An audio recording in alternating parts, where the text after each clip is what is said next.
Hello, everybody. Sunday Adelaja here. Welcome to another of our programs. Today, we're going to be talking with someone that most of you already know, who is a famous guest on our program here. Our programs have really been touching and life-changing to a lot of people. And we are going to continue that same conversation. Is Double P. But before I introduce her, I want to introduce you to my new book, to my latest book I just released this week on process. Process is as important as the result, or process is the new result. I think I'm going to change the name of this book to Process is the New Result. And then we're going to put this other one, Process is as important as the result, as the subtitle. Right now I have the subtitle as Process is the New Result. So I think that's what we should call the book. Process is the new result. So anyway, process is what our African people don't like to go through. We don't like process, and especially Nigerians. I know Nigerians, they don't like process. They want miracles, not process. So it is either miracle or process. And if you are after miracles, you are going to be deceived. You are going to fall into the hands of the scammers. You are going to be defrauded by the pastors. They are going to take your money. They are going to oppress you. They are going to enslave you. You're going to be under their captivity because you want sudden, instant miracles. If you don't wait for the process, if you don't pay the price of process, things are going to go rough for you. So anyway, this is the book that is going to help us solve that problem in Africa. This is one of the books that I'm really very excited that I wrote, because it's talking about what is going on every day in our society. People cutting corners and trying to get instant results. So this is the solution for that one. And most of the people, our relatives as well, a lot of our relatives, they just want you to send them money. It's because they don't like to go through process. So this book on process is going to be a big deliverance to our people. Then the second book that we're going to talk about is the book about children, because that is what we are going to, well, that's the topic of today. Raising children in the West, the culture, the age gap, the upbringing, everything. So and the book is called How to Create Core Values in a Child. How to Create Core Values in a Child. So this is the book here. It's there on Amazon. But more importantly, we are going to be talking about the family series and about what we talk about children there. You know, the last time that Pat was here with us, she actually she broke down the family series, my video family series on YouTube, into 3 parts. So she has already dealt with 2 of those parts. And today is the 3rd part, which is for children. But she's going to repeat that to us, I guess, today. And we are going to be reminded about, you know, the family series and how to best exploit. A lot of people are just discovering. Unfortunately, many people didn't even know I have a message or a whole series on family. And many people have not discovered that yet. And it's just now that some people just got in touch with me that they just started discovering it. So I want to encourage you to go look for the family series. Everything you want to know about family is on that series. So, but let's welcome Pat to the program today. Hello, Pat. Hello, Pastor Sunday. How are you? You are always radiant as usual. Thank you very much. I'm so glad to be here. I'm so privileged. I'm humbled. I'm excited. And I'm just so grateful to be here. Thank you. Welcome back. Thank you very much. It's good to see you again. And with your new hairstyle as well. Oh, yes. Today I'm going, European style because the theme is European. So here we go. Yes. Because, well, you know, a lot of our people now, some of them came here, never knew that they were going to end up being here for so long. Now that they are here for so long, children are coming out, you know, grandchildren are coming. And but unfortunately, the statistics, especially in England and Ireland, is that a lot of black people are losing out on their children, and a lot of black children are going to incarceration, into prison, into some troubles, into gangs, and a lot of those other challenges. So are you aware of this? It's very true. There's so many cases of stabbing that are coming up in the news. If you follow the news or if you've, looked online, there's so many cases of young teenage boys and girls stabbing each other, particularly in London.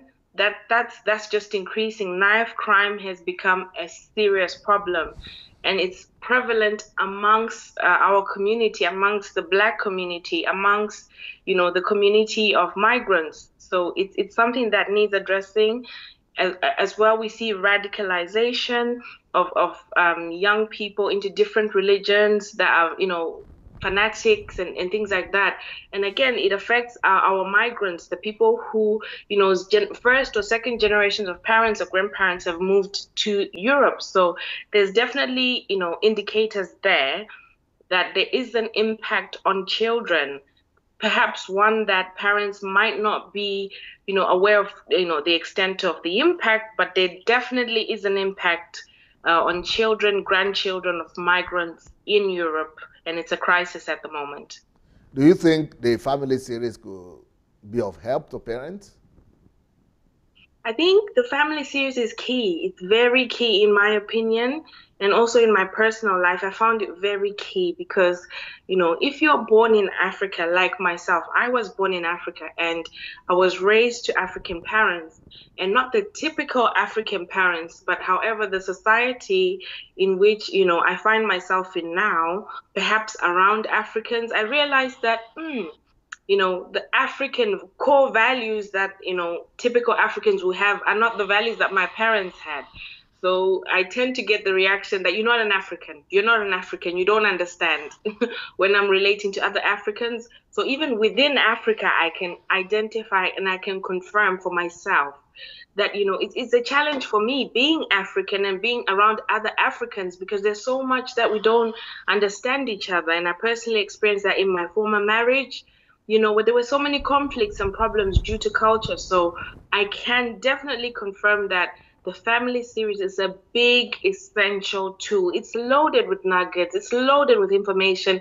It helped me. It's helping my children. So I think it's very, very key. And anyone who hasn't had the chance to listen to that or is a bit skeptical, what I can say is it's worked for me.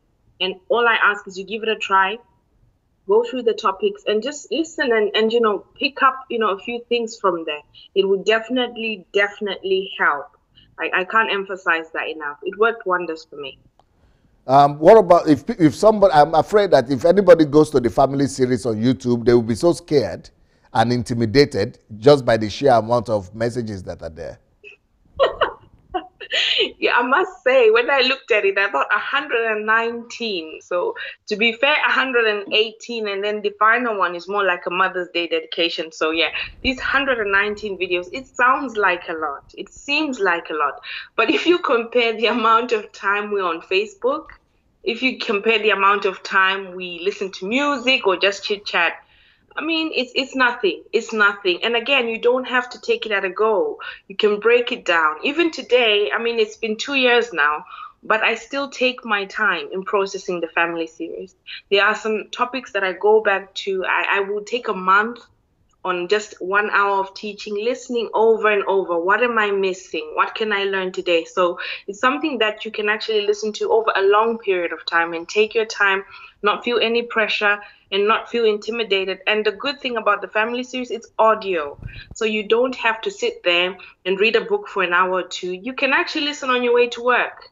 Why not listen tomorrow on your way to work? Just, download it and then you put it in your player. So listen to it going to work or on your way back, or you can listen to it when you're in bed, unwinding from a day's work. So it's something you can integrate into your day, and it's something very relatable. It's Pastor Sunday, a very relaxed version of him talking and just expressing his opinions, and it's very interactive. So you would definitely. When you say audio, is it? You are talking about you are talking of people converting it from video to audio, or you are talking about the SoundCloud? I beg your pardon. So it's in video format. Sorry, it's in video format. And then for me, I think I rushed to the audio because for me, what I would do is I would put my device on and then plug in my headphones. So with me, the impact was audio. I was listening while carrying on with my day. So apologies for that. It's in video format. So you can see Pastor Sunday. You can actually listen. So it's video and audio. You can listen. So it's something you can download and you will get that video version. Sorry for that. Yes, and it's also audio. If you want the audio version, you could go to SoundCloud and look for Dr. Sunday Adelaja. You'll be able to download it also, just audio without the pictures. But you made it easier the last time. You told us how you approached it by dividing it into 3 segments. Yes, so the family sees, like I said, 119 videos, and I thought, how am I going to tackle this? But you know that saying that says, if you want to eat an elephant, cut it into pieces. So I thought, okay, we're going to cut this down. So I broke it down to 3 sections. The first one is, relationships. So men and women's relationships. So it's talking about relationships between men and women. And this not only applies to, an erotic relationship between husband and wife or boyfriend and girlfriend or fiance and fiance. It can also go beyond, that. So I could apply it to my relationship with my father. I could apply it to the relationship I have with men in my life in general. So it goes beyond that. It's just how men and women relate and understand each other. That's the first section. The second section, it talks about, what's the second section? Just got men and women. Husband and wife, family. Husband and wife. It's going to be women or women. Sorry, yeah. Women, men, yes. Children. Yes. That's it. Women, men, and children. Sorry, my brain is in overdrive. So many processes happening in my brain right now. Right. So it's got women, it's got men, and then it's got children. Yes. So those ones broken down separately, so you can understand women, how we think, how we process things, and what we need to do to prepare ourselves for life, for relationships. And then men's section where, men need to, man up, take the bull by his horns and what they need to do to be a man, and also how to understand how to relate to men. And the final one is the children or upbringing of children. So it starts from pregnancy all the way to teenagers, all the way until your children leave your home. So it's packed, it's loaded. And that's the section which, took most of my time. That's a section that is dear to my heart, and I keep revisiting, back and forth all the time just to top myself up and to polish myself up. So those are the 3 sections: women, men, and children. Yeah, especially, and that is the reason why that is close to your heart, is because you have 2 kids growing up with just by yourself. Yes, so I've got 2 girls, 2 little girls. I have got a 4-year-old, nearly 4, and a nearly 5-year-old.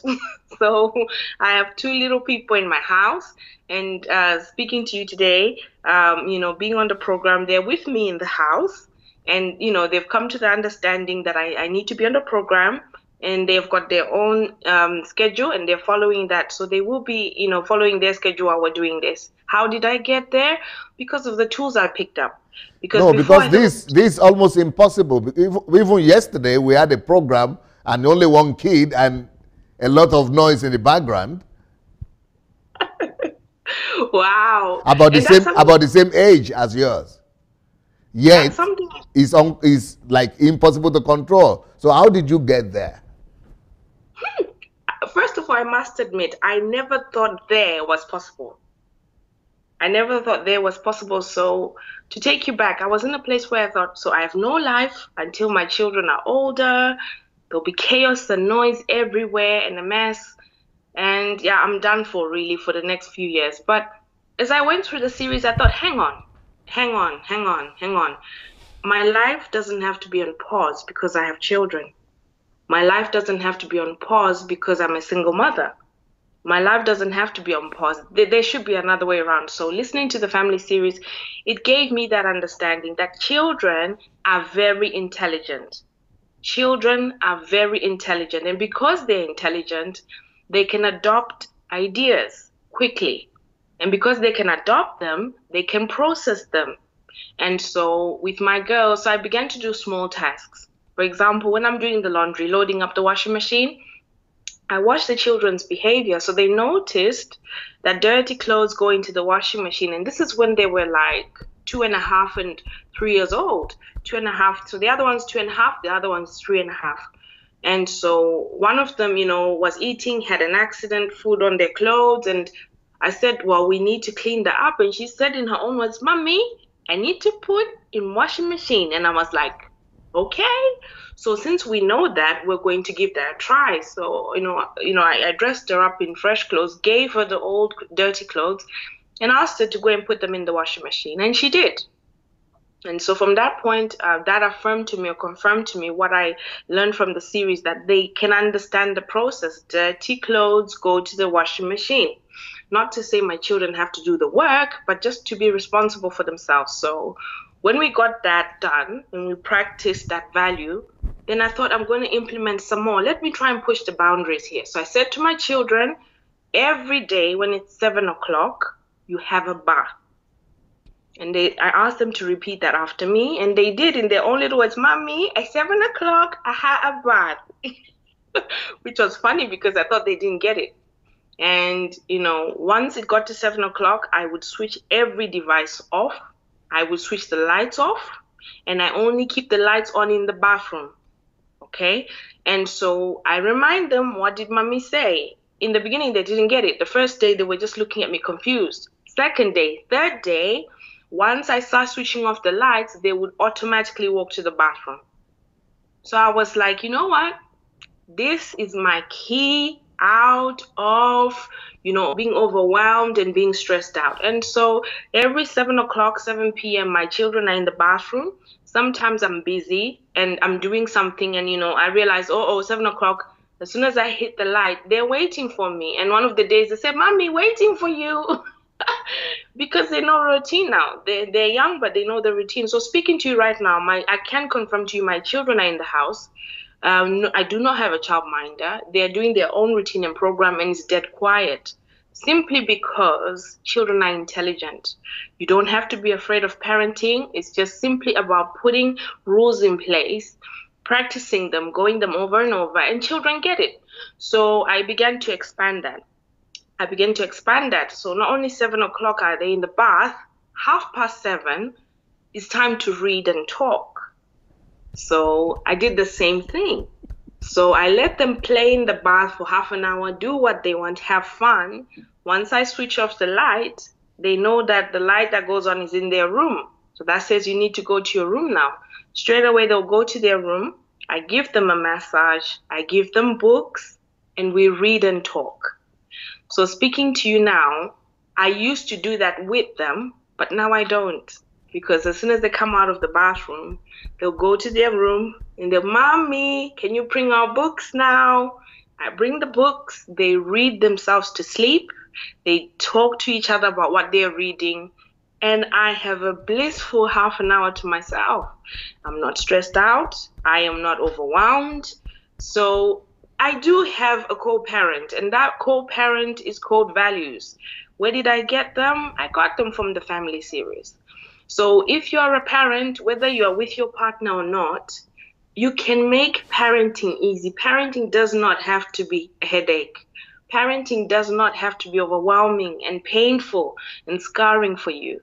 Parenting will come with its difficulties, but it should be something that is easy because children are intelligent. So speaking to you now, if my children make a mess, another example I can give you, before I show up, they know that they need to clean the mess because I've taught them when you make a mess, you have to clean up the mess. And so guess what? One day, there I was eating my dinner. And, I think I lost my attention. I was facing somewhere. And so I made a mess of my dress. Immediately, they said to each other, look, Mommy's made a mess. She has to clean up. She has to take her clothes to the washing machine. And they came and they rebuked me. Mommy, don't make a mess again.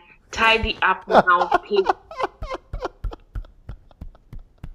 And so for me, hearing that from them, and remember, these are children that are about to turn 4 and 5. So that spoke to me loud and clear that, this lesson, we have done it. It's been successful. Let's move on to the next one. So I'll move on to another thing. So when my children, I was scared. I was nervous about taking them out on the streets because I didn't know how they'll handle themselves in traffic, walking. And so I began to challenge myself. I said, okay, we need to implement these values of listening, being alert and listening. So my children are, like I said, so yet to get to 4, yet to get to 5. So 3.5 and 4.5. And I can tell you this, we can walk, a good 20-minute walk where there are cars, heavy traffic. I don't need to hold my children. I don't need to hold my children. Why? Because I've learned the power of instruction. I've learned the power of instruction as a parent. So before we leave the house, I give my children 4 instructions, and they know that. Number 1, there's no crying when we're outside. Number 2, you have to listen to mom. Number 3, one of them likes to suck a finger, no eating fingers. And you just have to follow the rules. What are my rules? You walk on the pavement. You don't cross the road on your own. You wait for mom. You don't allow your other sister to cross the road. And so, true to God, until today, I walk with my children unassisted. They walk on their own. And when we get to, the road, they don't cross the road. So we did an experiment with Anastasia McDonald last week. We walked to the shops, went to visit her. And as we were walking, we just kept walking. When we got to the road, we were chatting away. The children waited. So parenting does not have to be difficult. Children are intelligent, and all you need is a chance to learn those values and have a conversation with your children. You don't have to pinch and beat your children into discipline. You don't have to punish them into discipline. It's just a conversation.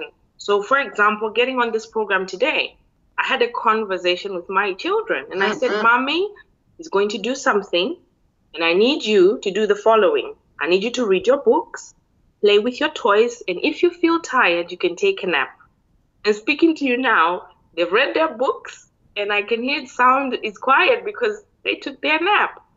So if you don't want to sleep, you can read. There are toys there, so I just need you to settle down. And they're very close to where I am, so if any one of them were chatting, you would hear them, but it's dead quiet. Why? Because of values, because of the family series. So I appeal to parents, any parent who feels like they need a break, they're overwhelmed, they're struggling with children. I am on my own. I have 2 children under 5, but I've managed to harness them and get them in the way where they listen to me, they're under control, and you can do it too. So if you do have a chance, please look for the family series. It will make your life easier. Mine is easier now. Wow. Now, I'm listening to you. Somehow I'm thinking, it's not a guarantee that if your husband had been around, that you would have done better than you are doing now with the kids. One thing I can confirm, Pastor Sandy, in response is this. Sometimes I can definitely say that blessings come in disguises. Blessings do come in disguise. And I can't explain the dysfunction I would be experiencing and my children would experience if I had been in the position I was 2.5 years ago. With your husband in the house? With my husband in the house. I would be heartbroken. I would be, very, very irritable, very, like snappy. I would be overwhelmed. I would be crying. There would be absence of peace. It would have been manic, absolute manic. But now it's just absolute peace. It's quiet. And that would be affecting your kids. That would definitely affect my children. They would witness us arguing. They would witness us fighting. They would witness and think that is normal. But now my children have the understanding. When I set up my cameras and everything today, I told them I'm setting them up. Don't touch them. And they looked at me. They said, okay, Mommy, that's fine. Because we've come to that place. But if I'm there setting the example of a toxic relationship with their father, and they see that it would impact them, but now they just see order, they see peace, and that's what they're replicating. So to answer your question, if I was still in that marriage, I think my children would be doomed. So you are telling me right now that the fear of women of single parenthood sometimes could be unfounded. Absolutely. And I was there. I'll be honest, I was there.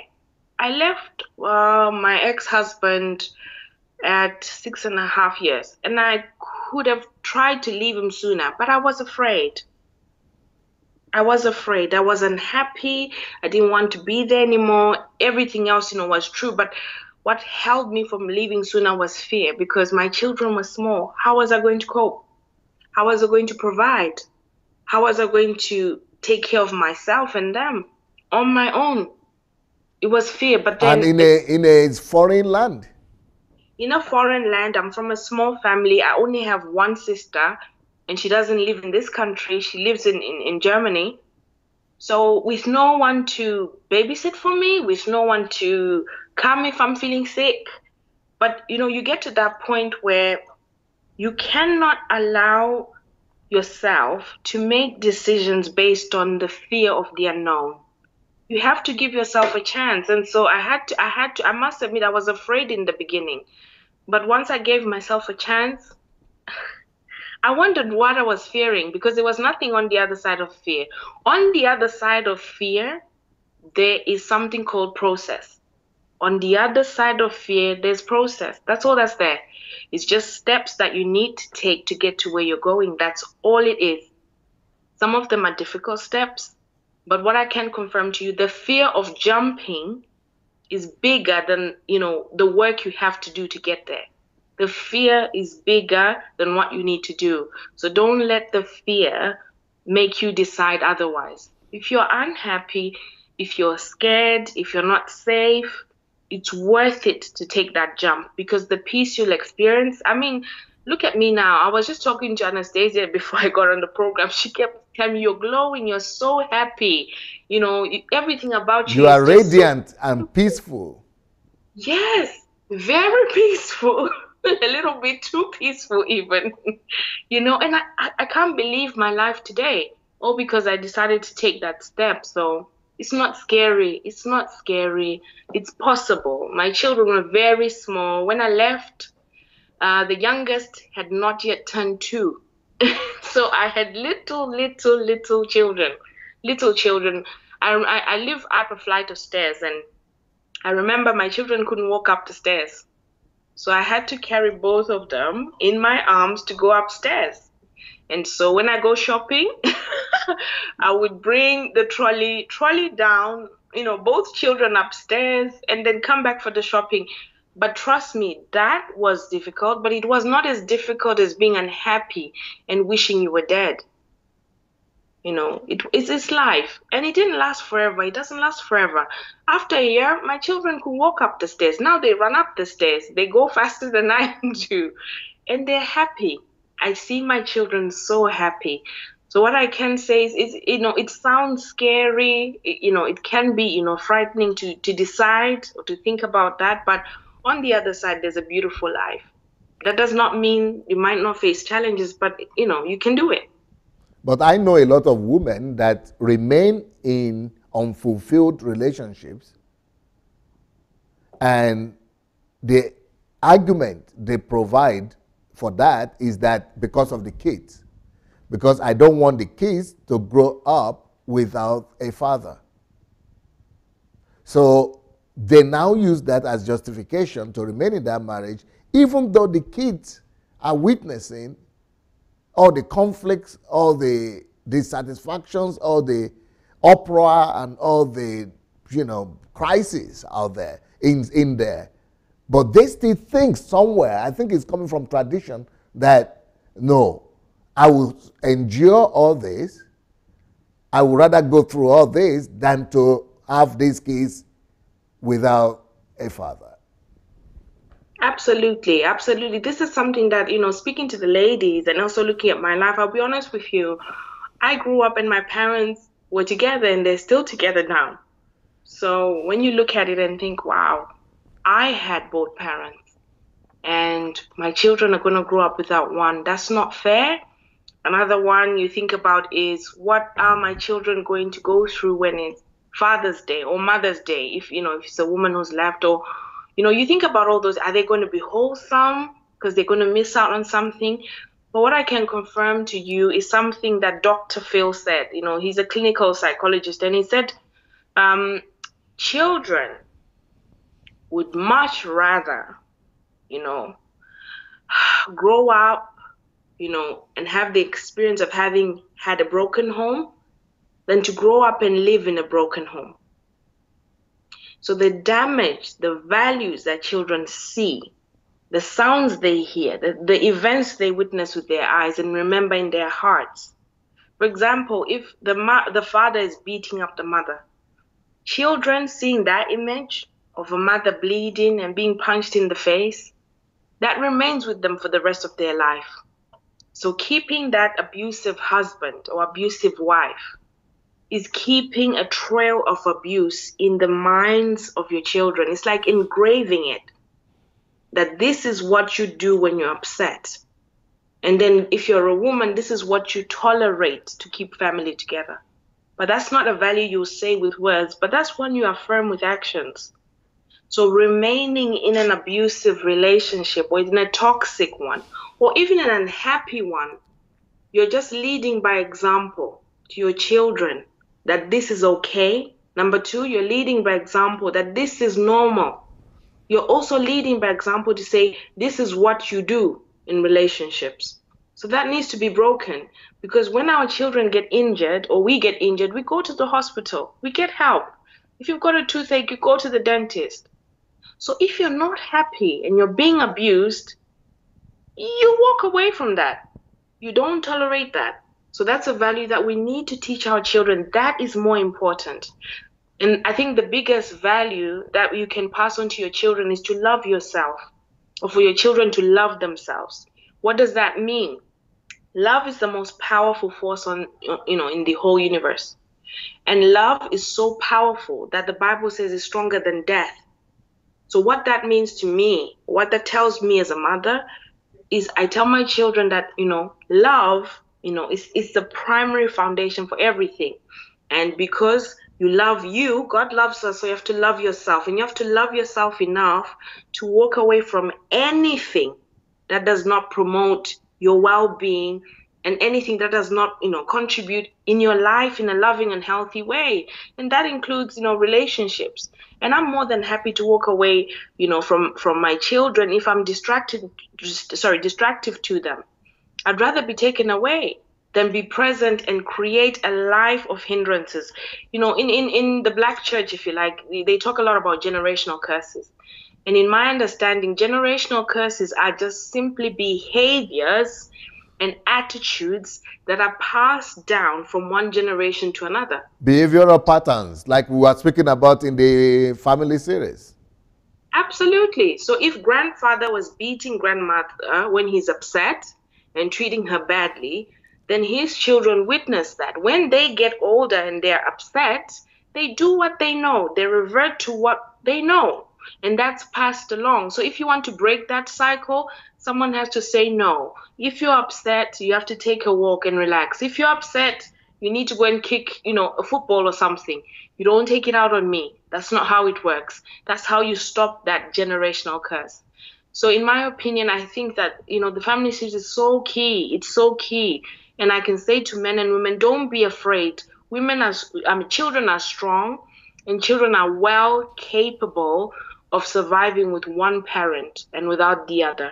The most important thing you need to look out for is their well-being, that they are fed, they're taken care of, and they're being taught good values, they're getting good education, and they're happy. They want to see mom happy, they want to see dad happy. And if that means you go your separate ways, for the children to be happy and for you to be happy, so be it. That's what. So if you really love your children, you need to take care of yourself and lead by example.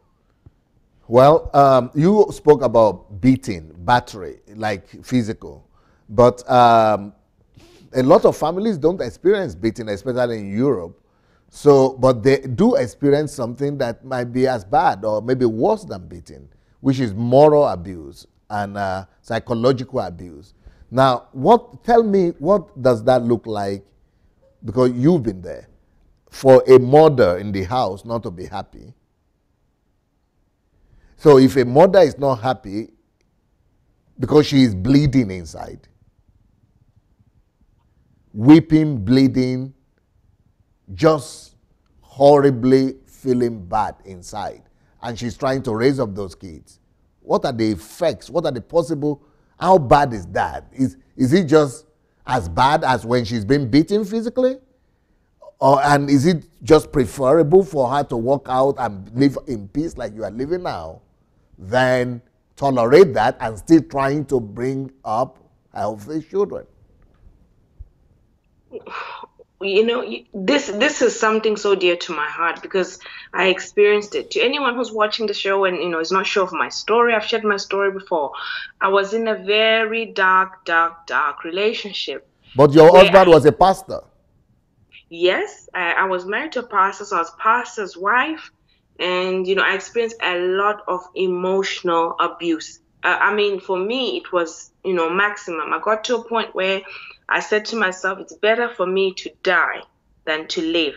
I was willing, I was ready. I said to myself, I would rather not live than live like this. And I said that when I have got children, I said that when I have got family, I've got a mother, a father, and a sister that are alive. But I was willing to forgo all of that and to bear what was going on inside me.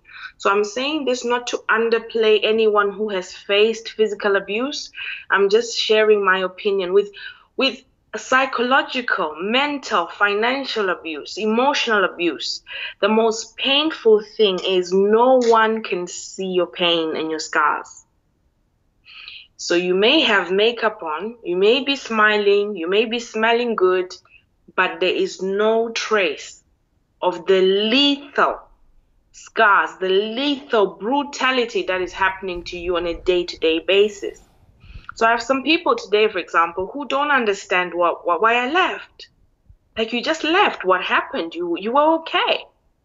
But if you were to see my insides, I was scarred beyond recognition.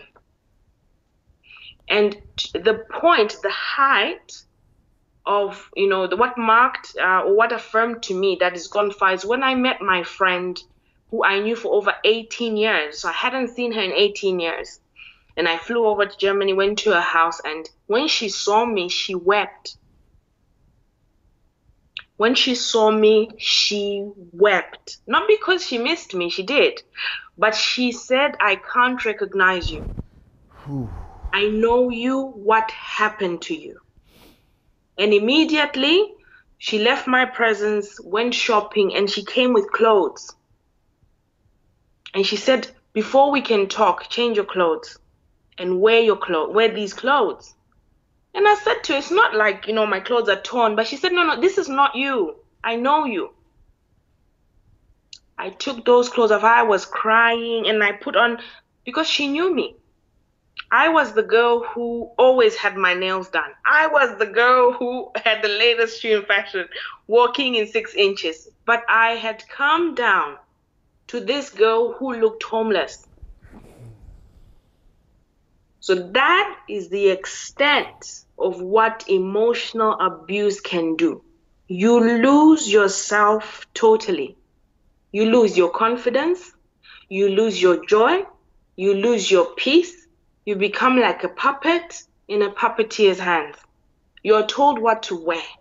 You're told how to speak. You're told how to smile. You're told, how to behave. You have no independence and no choices of your own. And for me, the height was when I felt so trapped and I just wanted to go to my family. And I remember my documents, meaning my passports for myself and my children, they were seized. They were seized by my ex. And he said, you're not going anywhere. That's when I knew I was in prison. That I cannot even go to my family. I can't go and see my family. That's prison. At one point, my phone was seized, the landline was disconnected so that I don't have contact. So that is the level of what emotional abuse can do. When people look at me physically, there was nothing. But and you are going to church, coming back, singing? Yes, I was in prison. You are going to church? Yes. Remember, my ex was a pastor. And you are singing in the choir? And so not only am I going to church, I'm going to church as pastor's wife. So when you get there, sometimes we will go to, other churches or visit other churches. You get there. And people are expecting to draw from you. When they see you, they're not there to give to you. They're not there to find out how you're doing. They're there to draw from you. Oh yeah, your pastor's wife. They're looking at you. What you wearing? What you? Yeah. And remember, in that moment, I've got the children. They are young. At some point, I was pregnant with a 10-month-old in my hand. Difficult, difficult. But no one could see my scars. No one could see my bleeding inside. But it got to that point where I can't live anymore like this. It got to the extent, the way you smile, don't smile like that. Smile like this. Don't laugh like this. Don't laugh like this. I was like a robot. Anything you do, anything you say, we go to a restaurant or we go to a place where there's food. If I'm putting food in my plate, what I put in my plate will become a problem. If I put makeup a certain way, it was a problem. If I wear my hair a certain way, it's a problem. So I had no will. If I say anything, you're saying it because of this, you're this, you're this. I had no life. I was in prison. I had no voice. I forgot how I looked when I smiled. I forgot. I would look in the mirror and I said, for some point, I didn't want to look in the mirror in the home. So any mirrors in the house, I was just turning them because I didn't want to see myself. Because I couldn't recognize who I had become. I remember when I walked into the marriage, the hairstyle I walked into the marriage with was the last hairstyle that I had the way I wanted it to be. Yeah, I'm just speaking very little things to show you the extent. So I experienced financial abuse. We lived on £20 a week. No, it's not. No, you are not serious now. Yeah, I'm giving you details just to let you know and answer your question. £20 a week. And if things were not, I was responsible for buying things in the home. If things were not enough, then I was irresponsible. It means I'm irresponsible. From £20, we had 2 children. It moved to £60. With 2 children, you were talking nappies, formula, we're talking detergent in the house, full shopping. People in the UK will understand. £60 a week. And if things are not enough in the house, it means I'm irresponsible. Pastor Sunday, I had to choose between purchasing milk or buying, sanitary towels. And I remember it was the first time in my life to go without sanitary towels. I'm giving details to show you the extent of my unhappiness. I just feel like jumping over there. My sorrow. So I just feel like jumping over there to the room where you are right now and just give you a big hug. I'm saying this to say this is real. This is very real. This is what emotional abuse looks like. This is financial abuse. You don't even know what you've done by going details like this. You don't even know what you've done. I think everybody's going to share this message. Everybody's going to share it because you are making it real. So, and this is what I always tell men. There is no woman that wants to destroy her own family. There is no woman. And to the men, let me talk to the men. This is the extent of endurance that these women go through, just not to break their family. They don't tell me that story, man. I know what you people are saying. The women are promiscuous. The women are shareable. The women are prostitutes. The women want to just go and have another richer. Oh, it's because I'm not rich. Oh, they are looking for another richer guy. Oh, the women are this. The women are prostitutes. Wait. You don't know women if you're talking this way. This is why you must go and listen to the family series. Because women will give no man will endure that kind of thing. No man will endure even 1%, talk less of 10% of what you have just narrated. But women, for somebody to endure as much just to keep a family, women are heroes. This is why I love women. I don't just love them because they endure like this, but I love them because I feel like compensating for every one of them.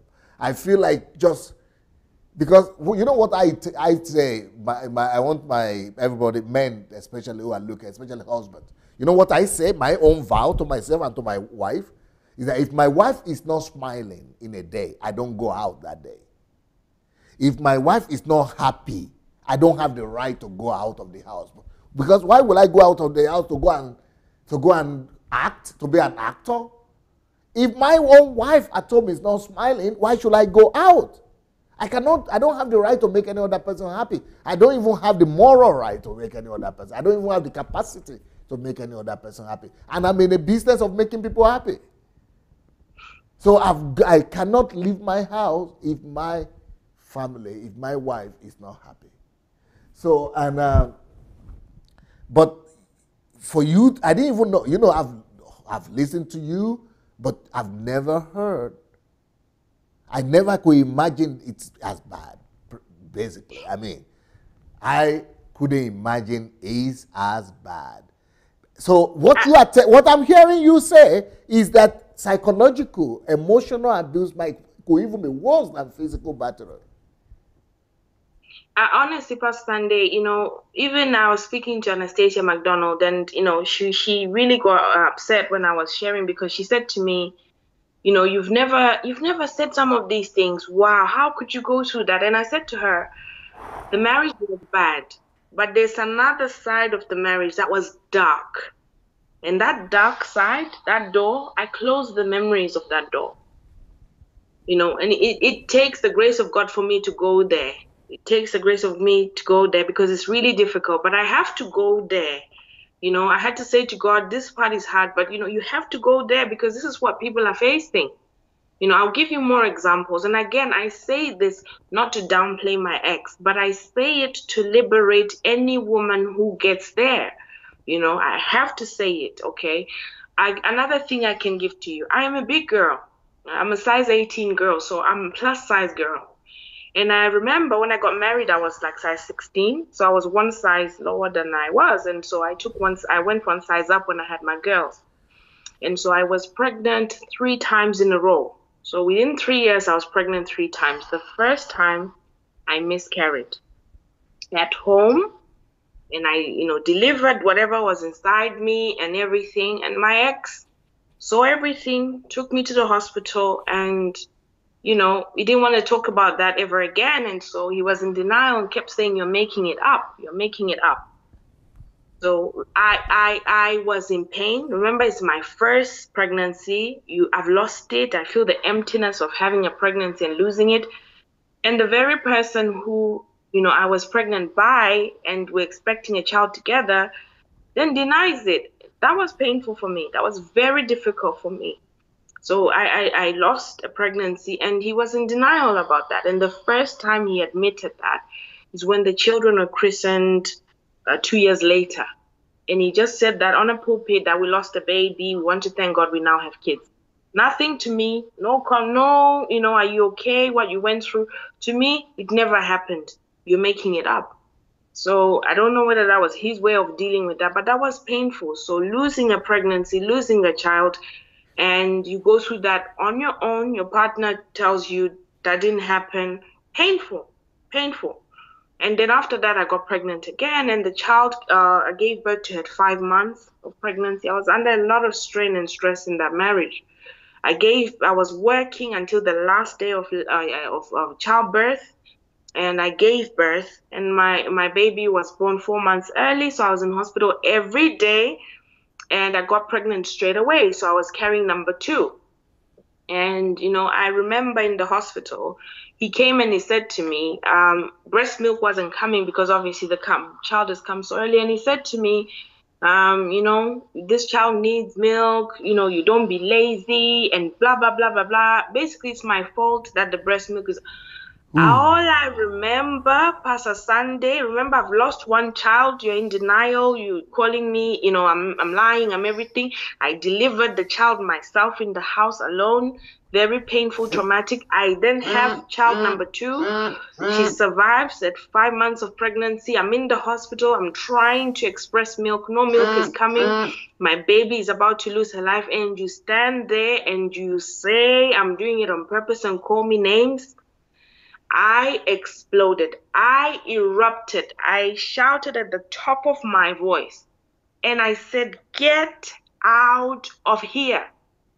I screamed the whole hospital out, and all the nurses and doctors came rushing. And I told them, and I said, this man, he's treating me bad. And he says it's my fault. No, you're not going to do, not here, not now. That shows you the extent. I'm a person who's very calm, very reasonable, but in the middle of childbirth in a hospital, I'd had enough. So this is birth number 2. This is to show you the extent of where a woman will go. I'm bleeding. I've lost a pint of blood. My life is at risk. The child is, can fit in the palm of my hand. She's 500 grams. I don't know whether she'll live or not. That's a time for a couple to come together and cry to the Lord together. But no, for him, it was my fault. Why? Because I'm big. Why? Because to him, I'm fat. And that was a very difficult process. So baby number 1, you denied it. Baby number 2, you say it's my fault. And guess what? I'm talking like that and I was pregnant. We were intimate once and I got pregnant. And so baby number 2 is on the way. So can I leave at that time? Very difficult for me. So going to the hospital, I remember when my baby was in the hospital one day, there was no money and I had to walk to the hospital because at this point I'm expressing milk, I'm pregnant. So I've got milk. I walked to the hospital. And guess what time I came back home? Midnight. I remember it was 11:30 and I walked at midnight from the hospital, pregnant, coming from dropping off milk at my other baby. And I was crying all the way home walking. Where was he all this time? He was at home. And this is not in Africa, in some place where there's Europe. Remember how I grew up? I was the girl in stilettos, matching high heels stiletto with a red dress, red shoes, the nails are done. I was that girl. But here I found myself walking midnight, pregnant, coming from dropping milk at the hospital, walking home. Pastor Sunday, I couldn't recognize myself. Why am I saying all this? So women, you tell me, women will go through this? I went through this. I walked. My feet were painful. I got home. Why? There's no money. You're not working. You are this, you are that. It was painful. I'm saying this again, not to shame him, but I need to share my story to liberate other women who may be facing this. Pastor Sunday, I'm an educated girl. I've got a bachelor's degree. I left my parents' house having been fully educated, working with my own job and money. And you were sponsored, your parents gave you good education, they sent you overseas? Pastor Sunday, I studied in Asia. I lived in Malaysia on my own for 3 years, happy, everything. But Pastor Sunday, when I was pregnant, I was doing care work. Washing people's bum, cleaning them. I was pregnant. And I remember one of my clients that I was taking care of, she called the company and she said, I don't want this girl to come and help me. And so I was worried. I thought, did I treat her badly? She said, no, she's wonderful, but she's pregnant. This shouldn't be. This shouldn't be. And so she was 80 something. Her name was Jean. Jean, I'll never forget her, lovely lady. And, my company had to call me to say, I think, you need to sort of, do a little bit less. And, but I said to them, I need to. You were quiet about all this while. You are not telling your parents or anybody, come and get me from here. Pastor Sunday, that is what I did. And again, I was in that place thinking, I'm pregnant, my babies, where will I go? I would tell them I'm unhappy. But they didn't know the extent. I remember I took pictures. And last 2 weeks ago, for the first time, I looked at those pictures and I cried. And I sent them to Anastasia. After the program, I'll send them to you. And Anastasia McDonald said, you look like a homeless woman on the street.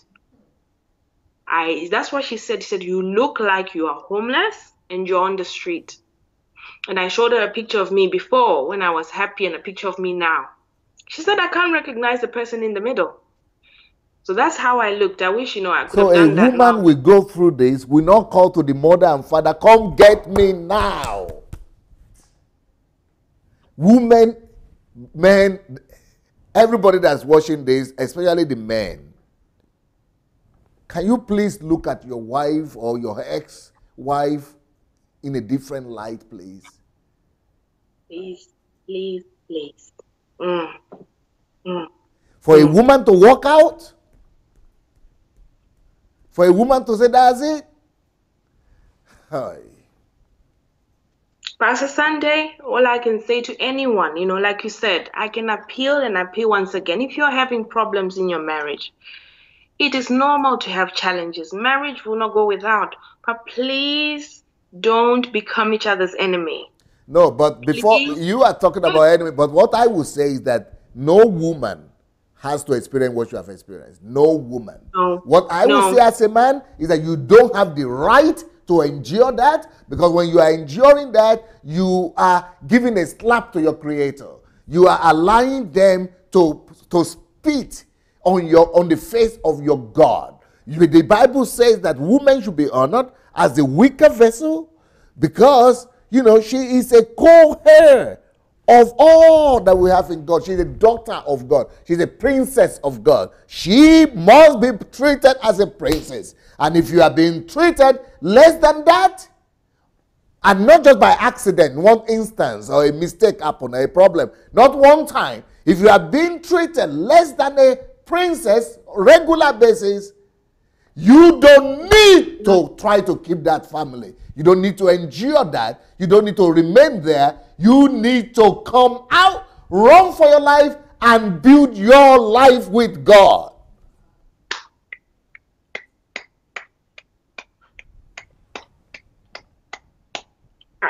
I can't say, I can't clap You enough. were you are much better off now. Pastor Sunday, I'm not saying this because of I'm on the show or to try. Pastor Sunday, I'm so happy. I had forgotten what my smile looked like. I had forgotten what it means to be happy, to be fulfilled. I mean, my kids just, Can you probably. imagine that there will be some of my pastor colleagues who will be telling the women what they say, good women build their house, or what they say, what was the word? What was the quotation? Good wife, something built their house, that woman is supposed to build a house, and a good wife will build a house, and you have to be there, you have to endure this, you have to stay. Those men, those pastors who are saying that, they are killers, they are murderers, they are weak, they are epitome of wickedness. For a man, a pastor, to come around and make the woman bear the blame and say that a good woman, a good wife is supposed to build a house and she is the one to do it, and not the responsibility on her instead of on the man who is supposed to be the head of the family. Man, kick them out. Kick them pastors out too. Kick them pastors out as well. It shouldn't be. It shouldn't be this way, Pastor Sunday. It shouldn't. They put the blame on the girl. They put the blame on the wives, on the women.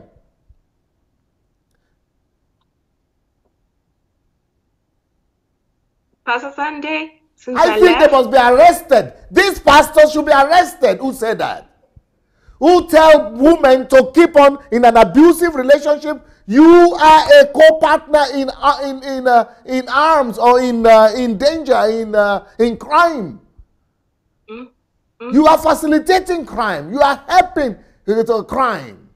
They are supposed to be charged in court. Pastors that tell people to stay in those kind of relationships.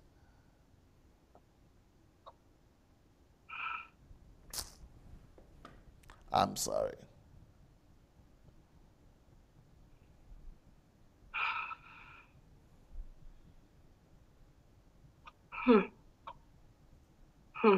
I'm sorry. You know what? I'm going to do something. I don't know if the camera can capture me, but I'm standing on my knees right now. And on behalf of your husband,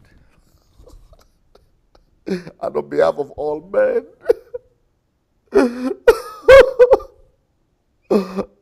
I'm just asking for forgiveness. Not just to you, but to all women that have been so abused and battered this way. Father, forgive us men, forgive me, forgive all the men, forgive the former husband of my sister. You know, Pat, just assume that I'm the one that has abused you this way. Just assume that I'm at fault. I'm on my knees right now. And I'm saying sorry, please, forgive you, just apologize for all men out there, for your men, for your ex, for, oh my God. Oh Jesus, no woman has to endure this. No woman has to go through what you are going through, what you have gone through. No woman has to go through this.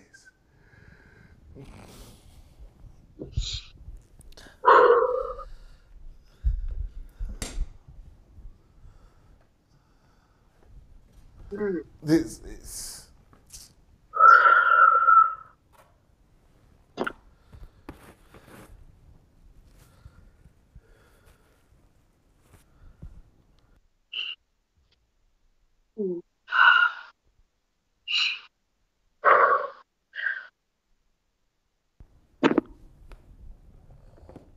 Thank you, Pastor Sunday. Thank you very much.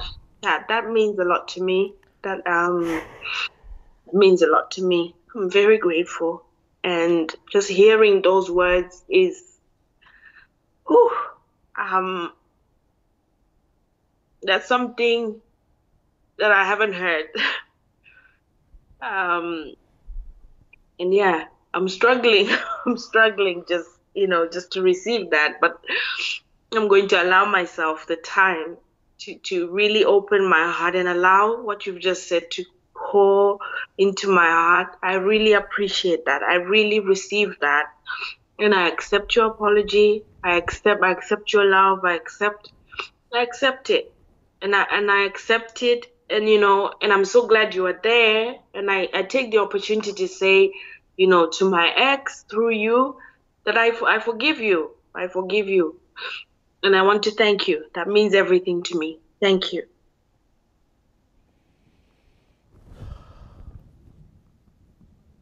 Thank you.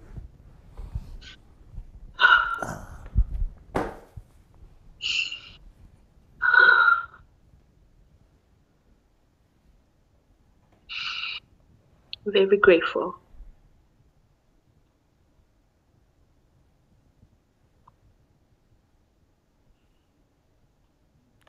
You endured this for 6 years? I did.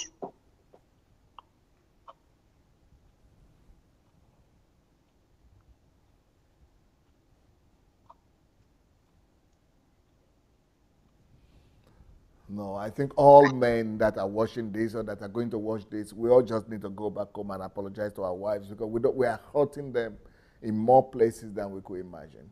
We are hurting them and inflicting so much pain and damage to them, much more than we can even see or acknowledge. And I'm sure that that man was so ignorant of how much damage he was doing and how much hurt and damage he was inflicting because he was living in his own world. He was living his own selfish, egocentric, lifestyle, and he was not really seeing all the extent of the damage. I mean, it's your obligation to leave that home with your kids and to preserve yourself, to preserve a mother for those kids, and then to save them from similar experiences in the future. You just had to leave. You just had to leave to just rescue the future of these kids. But I'm even afraid to tell you everything because I've told you half. No, you need to say it because we don't people. I'm just hearing thousands. Why? One of the reasons I needed to actually go on my knees and apologize is because I could just imagine thousands of voices of women saying this is irregular in our home.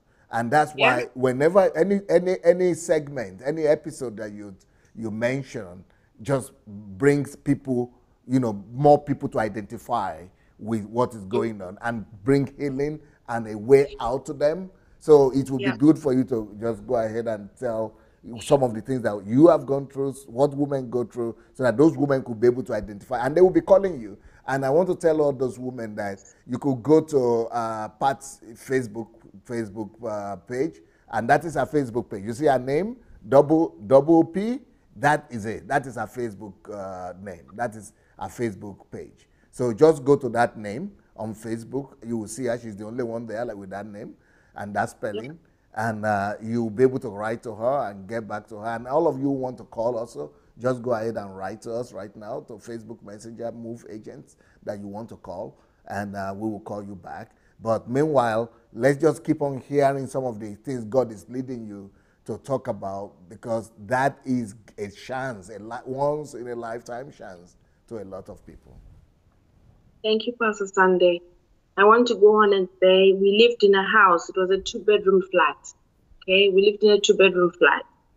And since I moved in with him, since we were married, the other room, so the 2 bedrooms, the other room was always occupied by a tenant. So my ex always let that room to someone else. So from beginning of the marriage until I left, there would always be someone in the house. So technically we lived in a room, a bedroom, and the living room and the kitchen were shared.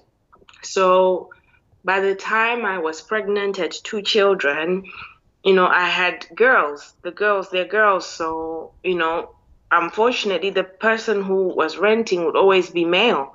The people would be male. So it happened that one day, my babies, remember, they were small. So one day I was in the kitchen cooking, and I was with the little one because she was tiny at that point, and I was carrying her and cooking. And so the other one is crawling/walking. And so I looked around, I couldn't see her. And I thought, where is she? Because when I was growing up, I experienced a little bit of sexual abuse. So I'm very, very hypersensitive to, children and them being with a stranger, or I'm very hyper. So I couldn't see the other child. And so I went into panic mode. Where's my baby?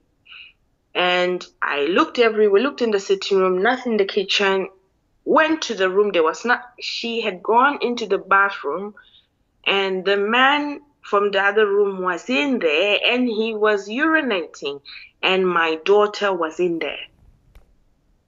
Okay? Now remember, I'm giving you the history. I got molested on a bus by a group of boys when I was in primary school. So I am paranoid of children being left alone with strangers because of my experience. And I'm pro, abuse proofing your children. I ran in there. I didn't care whether the man was taking a leak, and I ran in there. I pushed the door. I grabbed her with all my might, and I came out of that room like a mad woman, because I said, not on God's green earth and not my kids. That was one of the strong motivators and indicators for me that it's no longer. And you couldn't put your feet down and tell that your so-called husband to get that tenant out of that other room now. I tried. You're not working. Are you paying the bills? Will you pay the bills that he's paying? You're not contributing. You're sitting here at home doing nothing. So if he moves out, who's going to do that? I said to myself, I spoke to myself. What about the destiny of your daughter?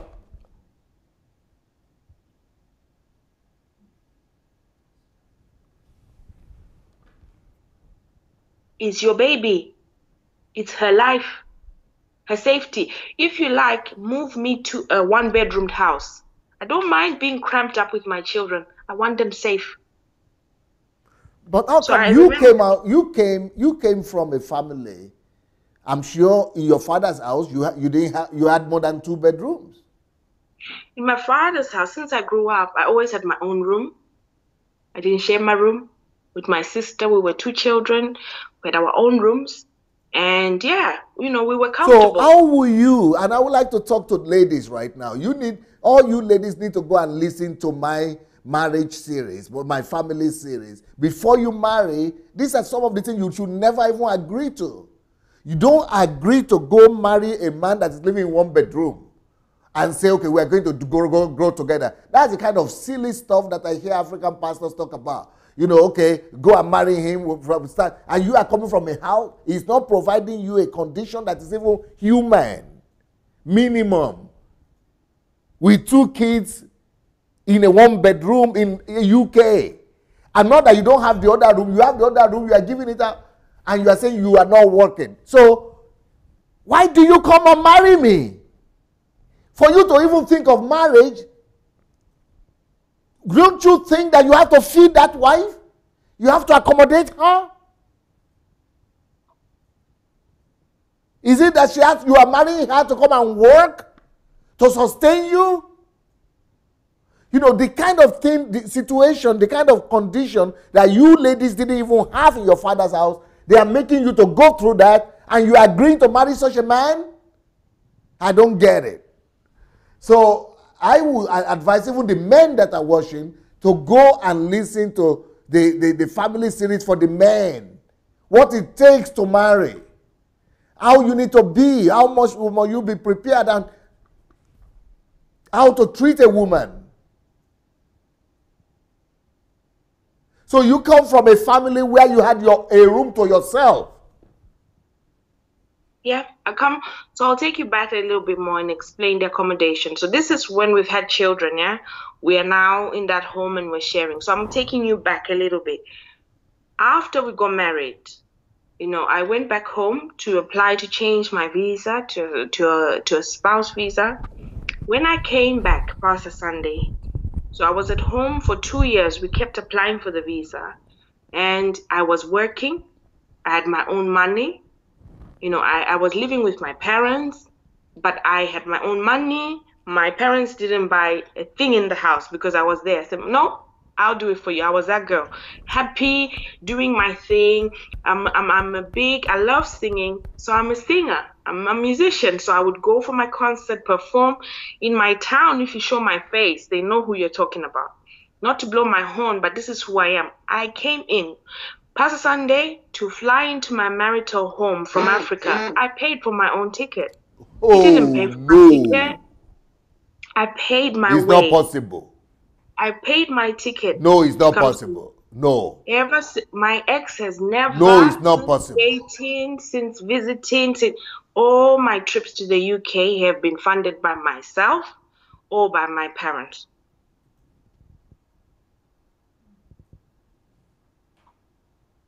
Another thing I'll tell you is when I left, so when we got married and then I had to go home to change the visa, I applied for it. When I came back, like I said, I'd been working. It took 2 years, the process, because, the visa kept getting rejected. When it finally got approved, I stopped my job. And remember, I was earning pretty well, pretty good. So I had a good job and I had a happy life. And so I thought, okay, I'm going to the love of my life. We're going to build a family.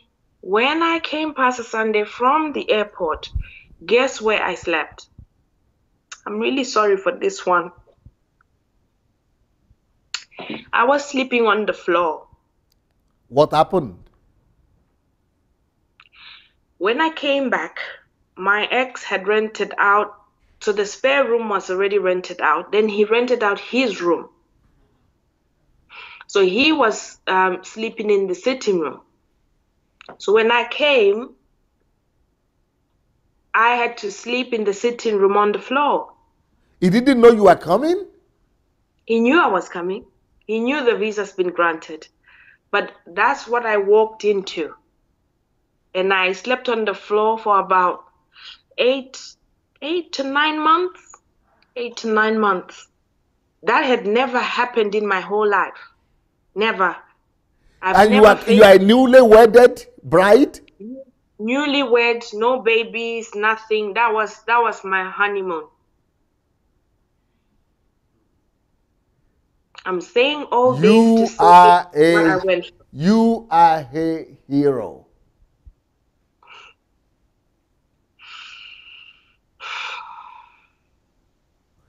Because what I would expect any girl to do is to turn back and say, well, put your life in order before you think of marrying.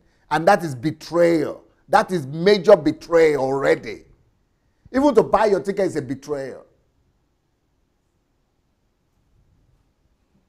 Now, when people will be calling in, those of you who will be calling in, I don't want you to talk about the husband, okay? I don't want you to talk about the ex. It's not about him now. This is just, and she's mentioned that many times, it's not about any person, individual. It's just about what women go through. And the kind of thing that women shouldn't be enduring, that they're enduring. I think this woman, this message, in fact, this video, I'm going to send it to my daughters. This video, I'm going to send to my son as well. This video, I'm going to send it to, to people who are really special in my life because, you are delivering people, even people yet unborn. Because nobody anymore, no one single person must go through what you're going through right now, what you've gone through. No one person should repeat this. Please go ahead, my dear. So, Pastor Sunday, I'm really coming in totality to tell you what I passed through. To tell you, when I said I was leaving. And I've spoken to you so many times, you didn't even go to all these places. No, I hadn't taken you to the dark. Today we're going to the dark, to the deep. We're going to the deep. And I'm going to let everything out because it's about time. It's time. It wasn't easy for me, but, through counseling and therapy, it helped me to go there, to help others. So what I can say is, I got to know what it means to sleep on the floor. Remember, this is in Europe. I was coming from Africa, a comfortable life, okay? My parents had 2 children. They were both working people. So, we didn't have, like a celebrity lifestyle, but we were average family, doing okay. There's a car, my father was a man who wouldn't allow his children to walk. So my dad, you're not going to walk. He will drop you off. He has to make sure you're there. And then I got to a place where a man who had a van from his employment and a car, but would let me walk. So that was difficult for me. It was very difficult. And remember what I can say to the women, he wasn't always like this. So it was about luring me, getting me close, and then being who he is. So when we were dating, when we were courting, he was the sweetest of men to me. He was sweet. He was kind to me. As soon as we got married, I remember saying to Anastasia McDonald, who is my coach and very close friend, she said to me, she said to me, when did you feel unhappy? When did it start? When did you feel like, I'm not happy anymore? And I said to her, the first month of the marriage, the first month, I was speaking as a woman who had been married for 10 years and has had enough. That was the first month. So, it was very difficult for me. It was very difficult for me. And as far as I know, you went to this marriage being your first man, right? So this is first boyfriend. I lost my virginity to him. And first time that I opened up my heart, first time I opened up. So this, there's a circular song that says first cut is the deepest. This was my first in everything. I remember I got to a point where I said, I never want to see a man. I never want to fall in love again because it went that deep and that far. And, I came to that understanding there's some women who end up turning to lesbianism. There are women who turn to so many things, drug, alcohol, because it would have just gone too far. So I was fresh. I had no children previously. I was, as good as they come. As good as they come. So, I want to also talk about financial abuse. Financial abuse is something that is not, talked about a lot in our African culture. So it's where you are abused financially, okay? Where either your money is taken from you and you're under control, or you are given very little to live on and you're abused, and you're not being given decent, finances to take care of yourself. You mentioned of 20 pounds. Is it 20 pounds a day? No, it was 20 pounds for the week. That's like $100 a month? Yes. $80 a month? for everything. So we're talking food, we're talking groceries. Another part was that, remember, I said to you, I was this girl with these kind of hairstyles, yeah? And when I came into the marriage, he said to me, from that money, you should be able to take care of you, anything you need. So we're talking your makeup, your hair, whatever, you as a woman, you should be able to buy things in the house, laundry, soap, grocery, everything, and basically look like a princess based on that. And so I remember being compared to other women. So I couldn't afford, to do my hair because it would take 80, 100 pounds to do my hair. But I only have 20 pounds a week to buy basics. And this Food, lady stayed in that marriage. I was compared to other women. You look at you, you're not taking care of yourself.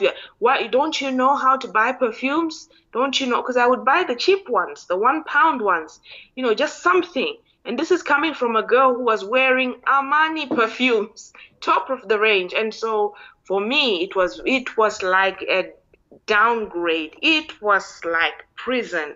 It was like, remember, I lived in Asia on my own in Asia, managing my own finances at my own house. I had a car. I was driving myself to university. I lived like, I don't know what is a princess in Asia. Coming from that to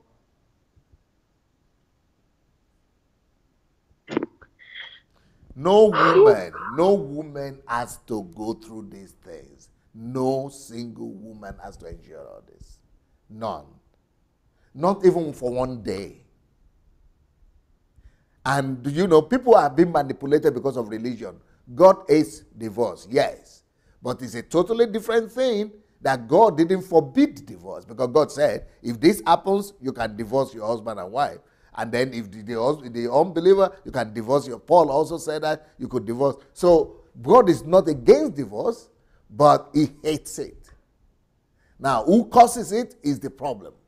But the fact that you shouldn't be treated less than a princess in a marriage, that is what God said in Peter. Chapter 3. You should only be treated like a princess. If that is not obtainable, that is not a marriage. That is an abusive relationship. Absolutely. Absolutely. Absolutely. Coming to live with your husband and being put on the floor with men living in the room.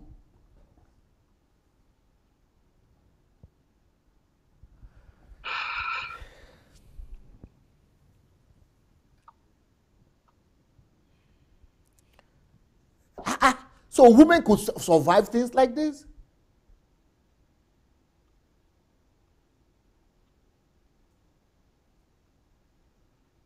Pastor Sunday, it's very real to me. I went through this, and when I look at my pictures, one thing I'm grateful for, I took so many pictures at that time. So my story, when I look, it's even difficult for me to look at those pictures. That's how traumatic. Just to look at the pictures is very traumatic for me. So now you are working. I'm working. You are renting an apartment and a house. Yes. Taking care of your 2 kids. Yes. Taking them to the school. Yes. All by yourself. Kids are in private school. I'm driving my own car. I've got my own property. Yep. And I've got a nanny. Take care of my kids. You survived it, and you're even living better than with your husband? Personally, I can't even compare the life I had. Even if we look at the best moment in the marriage, I can't compare that to what my life right now, Pastor Sunday, is like I have people begging me to tell them what my secret is. Some think I'm in love with some rich man somewhere. No. And this is the same lady that was afraid of living. How will I survive? So fear, what the Bible says, is like a lion in the street. There's a lion in the street. Don't go out. Don't make an attempt. Don't try. Don't try to get out. Fear is a trap. It's a horrible prison. Yes. That's all it was. Fear of what people will say. Fear of, will I survive? Fear of, I had to come to that point. I said to myself, I don't care who says what. I had pastors ganging up on me. I had people say, I didn't care because I knew the hell I had been through. And I knew the freedom I had walked into and the freedom that God had called me to. And I Now was really, I understand what you meant, that I didn't want to leave at a point. Yes, that is understandable now. But then the key word that you said is, after leaving, or when you take the decision to leave, it's all process from there. It's all process. And that's why I want to talk about this book. It's good. Whenever we're talking with you, I'm always coming up with the right book, because this is the book about process. Just process. Understand the process and go through the process. that's it. You know what? It's nothing. It's nothing scary. It's nothing. There's no voodoo. There's no magic. There's no. They used to tell me God will curse me. God will this. I am more blessed. I am more peaceful. It's just process. It just means looking for a job, finding someone who will stay with your children, enrolling them in a nursery, you working hours that are good for your children. It's just process. It's just steps that you need to take. It's nothing to be afraid of. I'm here. I'm living proof. I am so happy. My skin is glowing. I am ready. You are radiant. I'm so happy. So on the other side of fear is process. That's all that's there. It's just steps that you need to take, and there are people to help you. There's so many organizations. I've come across the British Red Cross. I've come across the YMCA. I've come across so many organizations that help you. There's nothing to be afraid of. You know what? I think we have some calls coming in now. Hello. Hello. Do you need to have a headphone so that you could hear, a earphone so that you could hear the words, or you'll be able to hear? Pat, I'm talking to Pat. Will you be able to hear? I'm fine, thank you. I can hear fine, thank you. Now I'm hearing you well, yeah. Okay, who is calling from where?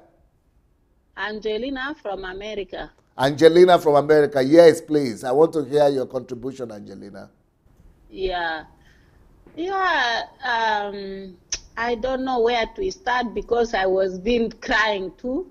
Yeah. First, as you say, you don't know how women go through a lot like this, but some are more than this. Like even the way I went through for 25 years, what is telling, I don't have any doubt on it, because mine was even maybe worse than her. Wow.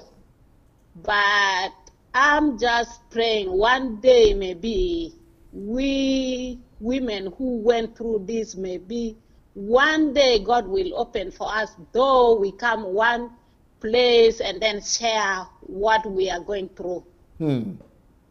You went through this for... was worse than even what she's telling now. For 25 years. For 25 years, and even is even like I'm waiting. I say I'm waiting for the change. Maybe tomorrow. I start waiting like for death. Mine start waiting for from death. From day one. The same week I was with him, it start. I say, okay, I will wait. Maybe next week he will change. So from week to month, month to years, years to decade, for 25 years, and for all this I have 6 children. So right now, like I just blaming myself why not to take action early. I'm blaming myself.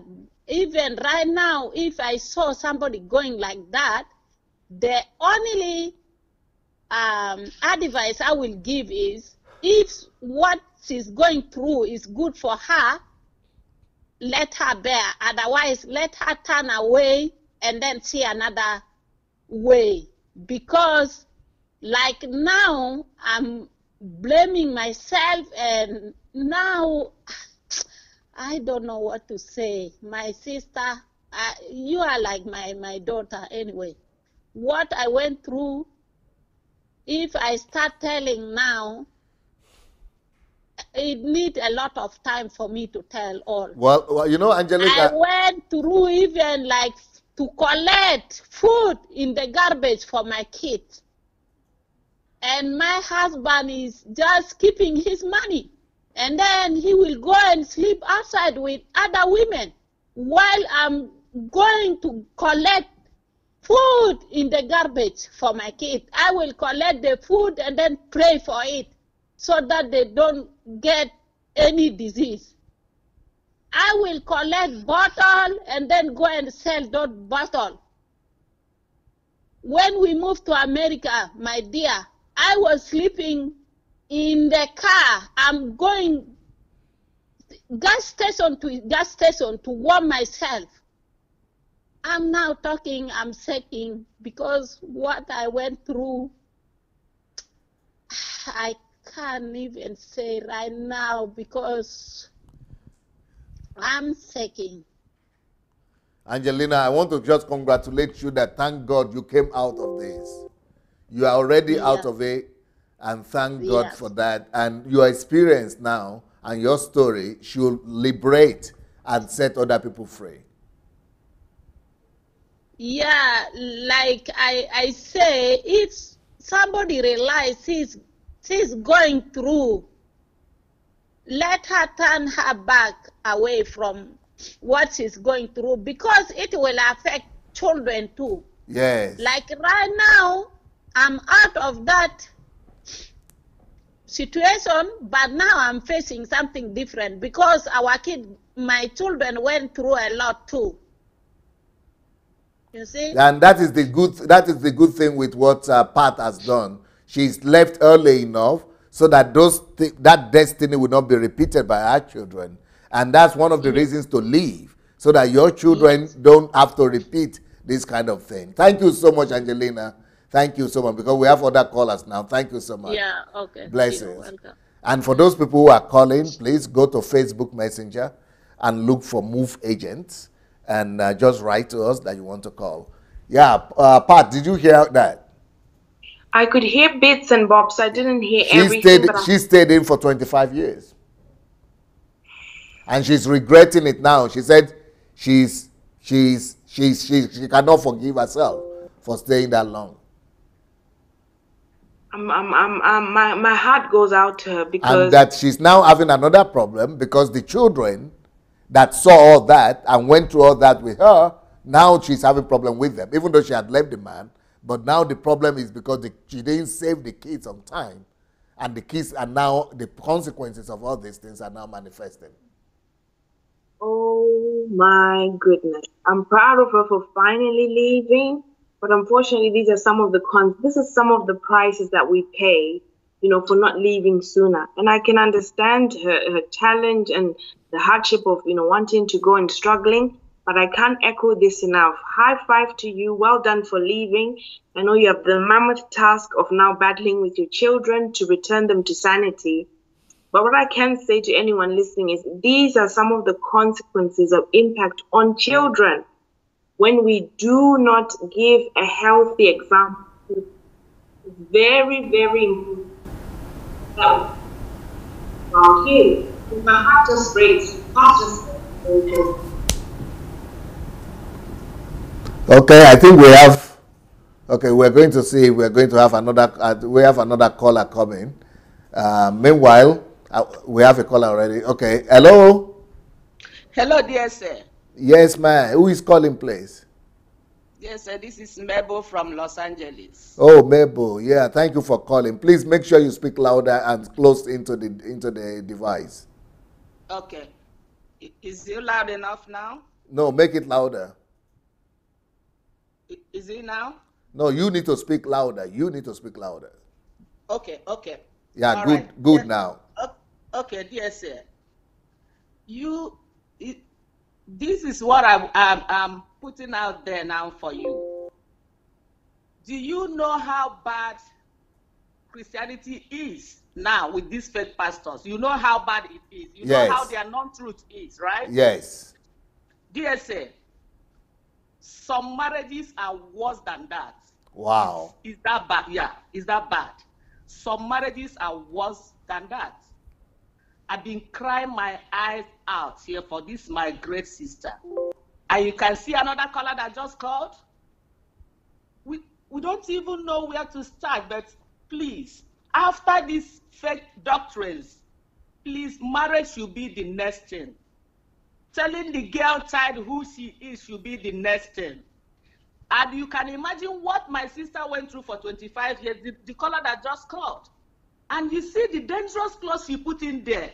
If what you are going through is okay, there says it can never be okay. It can never be okay. It can never be okay. But we keep enduring. We keep enduring. Dear say, there is no marriage anywhere, I'm sorry to say. That's why, if you see the way I love you, let the whole world hear it. And why do I love you? I don't love you because of who you are. I don't even love you because of the wrong doctrine you are correcting. That one is that one I won't even know whether it's love or not. But that one, you are doing what the Father sent you to do. Yes. I love you because of the love you have for your wife. Wow. To be honest with you. I love you for how you treat that woman. That's the first thing that drew me to you. I'm like, who is this man that is treating her wife like this? So, can you believe that in this US, a woman she's a teacher. She's been working all her life. Once they give her her paycheck, she'll come and say, honey, this is my paycheck. That's how she's been doing it. So the husband? Yes. One fateful day, dear say, you won't believe this. There was something they are doing at home. And this lady is the the daughter, the most senior daughter of the house. And they are demanding from her to bring something. I'm telling you, this is Enugu State, this is Igbo land. They needed her to bring something for what they are doing. She needed to bring some money as the senior daughter, and as a daughter living in the US, she should be able to help her parents. Do you know this lady went to the husband and said, honey, I need 50,000 naira. That is not up to maybe 100 and something dollars. Do you know what the husband told the wife? We don't have any money we are not charity, we don't have any money. He said, this is my family, I've never given them anything since I married you. Please let me contribute my own 50,000 naira. The husband said no. The wife did not say anything. The next month she got her paycheck and she kept it. If I'm telling you now, they are no more together. Why? Because the woman started keeping her check. And the husband said, if you don't bring this check, this marriage is over. And let me now tell you the worst of it all. Do you know what our people go around and talk? Oh, she's no more living with the husband. Where are we going to start? TSA, where do we start from here? She's no more living with the husband. Oh, her character is not good. Oh, my God. Where are we going to start? I am just telling you, these wrong doctrines, these fake pastors with what they are doing with turning seed into money, turning jet into claim your jet and you sow your money, you don't have any jet, you don't see your money, virginity seed, sow virginity seed for what is that her name? It's even better than what is going on in marriages, DSA. I don't know how you're going to do that, but I know the God that sent you this will do it through you. Women should know who they are. This stigma of she's no more living with the husband, that's the worst thing. That I don't even know where we get that from. But that thing is keeping so many women in troubling marriages because they don't want to be stigmatized with, oh, she's no more living with the husband. Oh, she's no more doing this. And look at what the caller that called before I called said. Now she's facing another problem because it's a vicious cycle. Once those children see all that, they are bottled anger in them. They can never behave normal because anything they are ready to fight because they've seen the mother traumatized to the extent that they are ready to fight anytime, any day. It's a big problem. It is a big problem. Some people are just, you can imagine a woman that came to her husband for the first time, sleeping on the floor for 9, and she endured this for 9 months. Yes, and nothing stops her from turning back. But do you know what stopped her? I might be so wrong, but how are we gonna take it? She just married and she's back. Yes, that's what she said. What will people say? There you go. There you go. And what will people say? Assuming she died, she would be here now, explaining all this to us. And even somebody have the guts on this platform to say, no, don't do this yet. Let's hear from the husband. And I wrote the person back. I said, maybe you want to hear from the husband that she went for some days without sanitary pad. Maybe that's what you want to hear. Go call the husband and hear that from him. What has happened to us, dear sir? What has happened to human being? Upon the whole love God is showing us, and we will be the first one to jump up and make Christian. She said it. She said she was ready. She was ready to die, but she would have preferred death. She was even praying for death. So she could have been dead. It's just God who preserved her. Rather than to face what people will say, who cares about who will say? Who is that is talking on your behalf? Who will talk on your behalf? That we are afraid. I think some women, we are just not ready to stay alone, and that's the problem. Some are not ready to stay alone. Some are not ready to be given the level of she's no more living with the husband. How can you be with a husband 3 years, 4 years, 5 years? Some of us live with our husbands 4 years, 5 years. Dear say, no intimacy of any sort. No. This man will be gallivanting here and there, doing whatever he pleases to do. Wow. And if you dare open your mouth, oh, a woman keeps her home, then you run to church. The church will tell you a woman keeps her home. After all, we can see how, what is that his name? Igilla has been keeping his home. What a hypocrite. Oh, Jesus Christ. We've seen Igilla has been keeping his home. Why don't you tell people the truth? Let them do what they want to do. That the phrase is nonsense. There's a woman that said he doesn't approve the divorce. And who gave you the audacity to approve?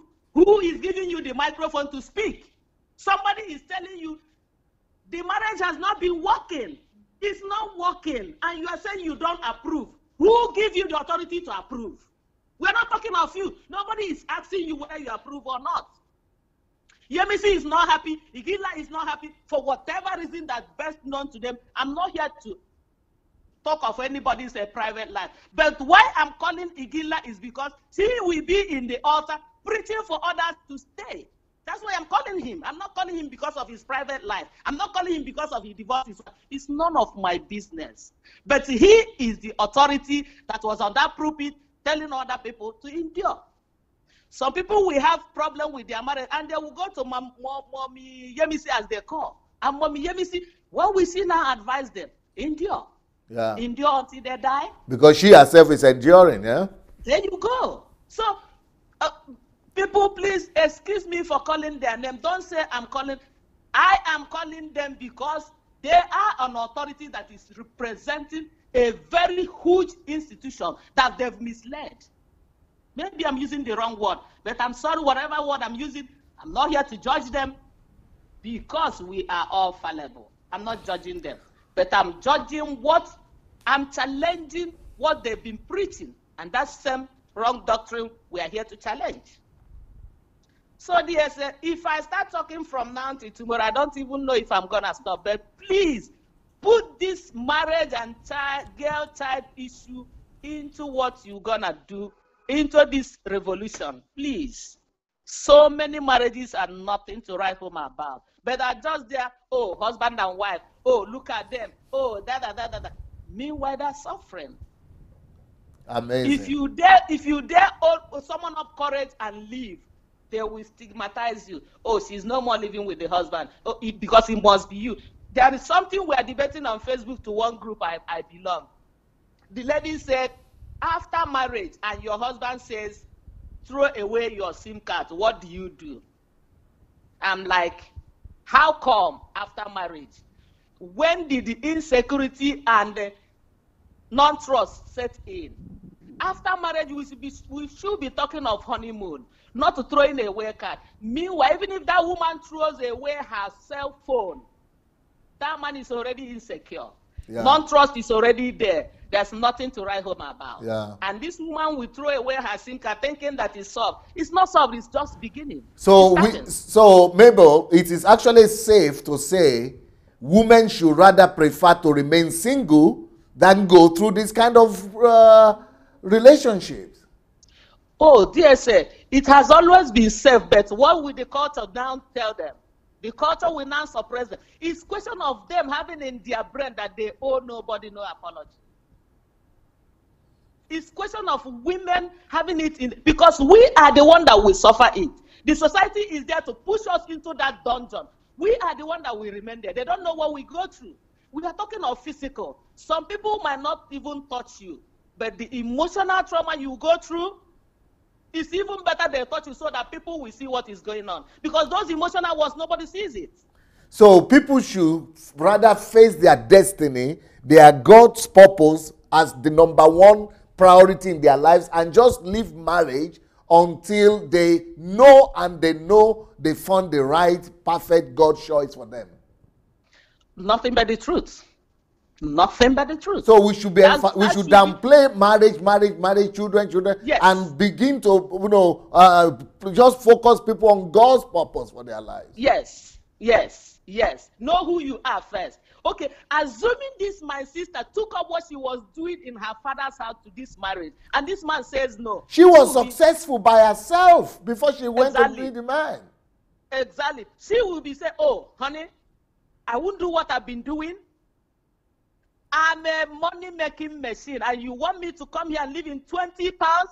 Honey, it's not going to work. And she walk away. Yeah. She walked away, gallantly walk away. But you see what she went through. Thank God she's alive to speak. Look at my other sister that said 25 years. She will be there, going to the dustbin.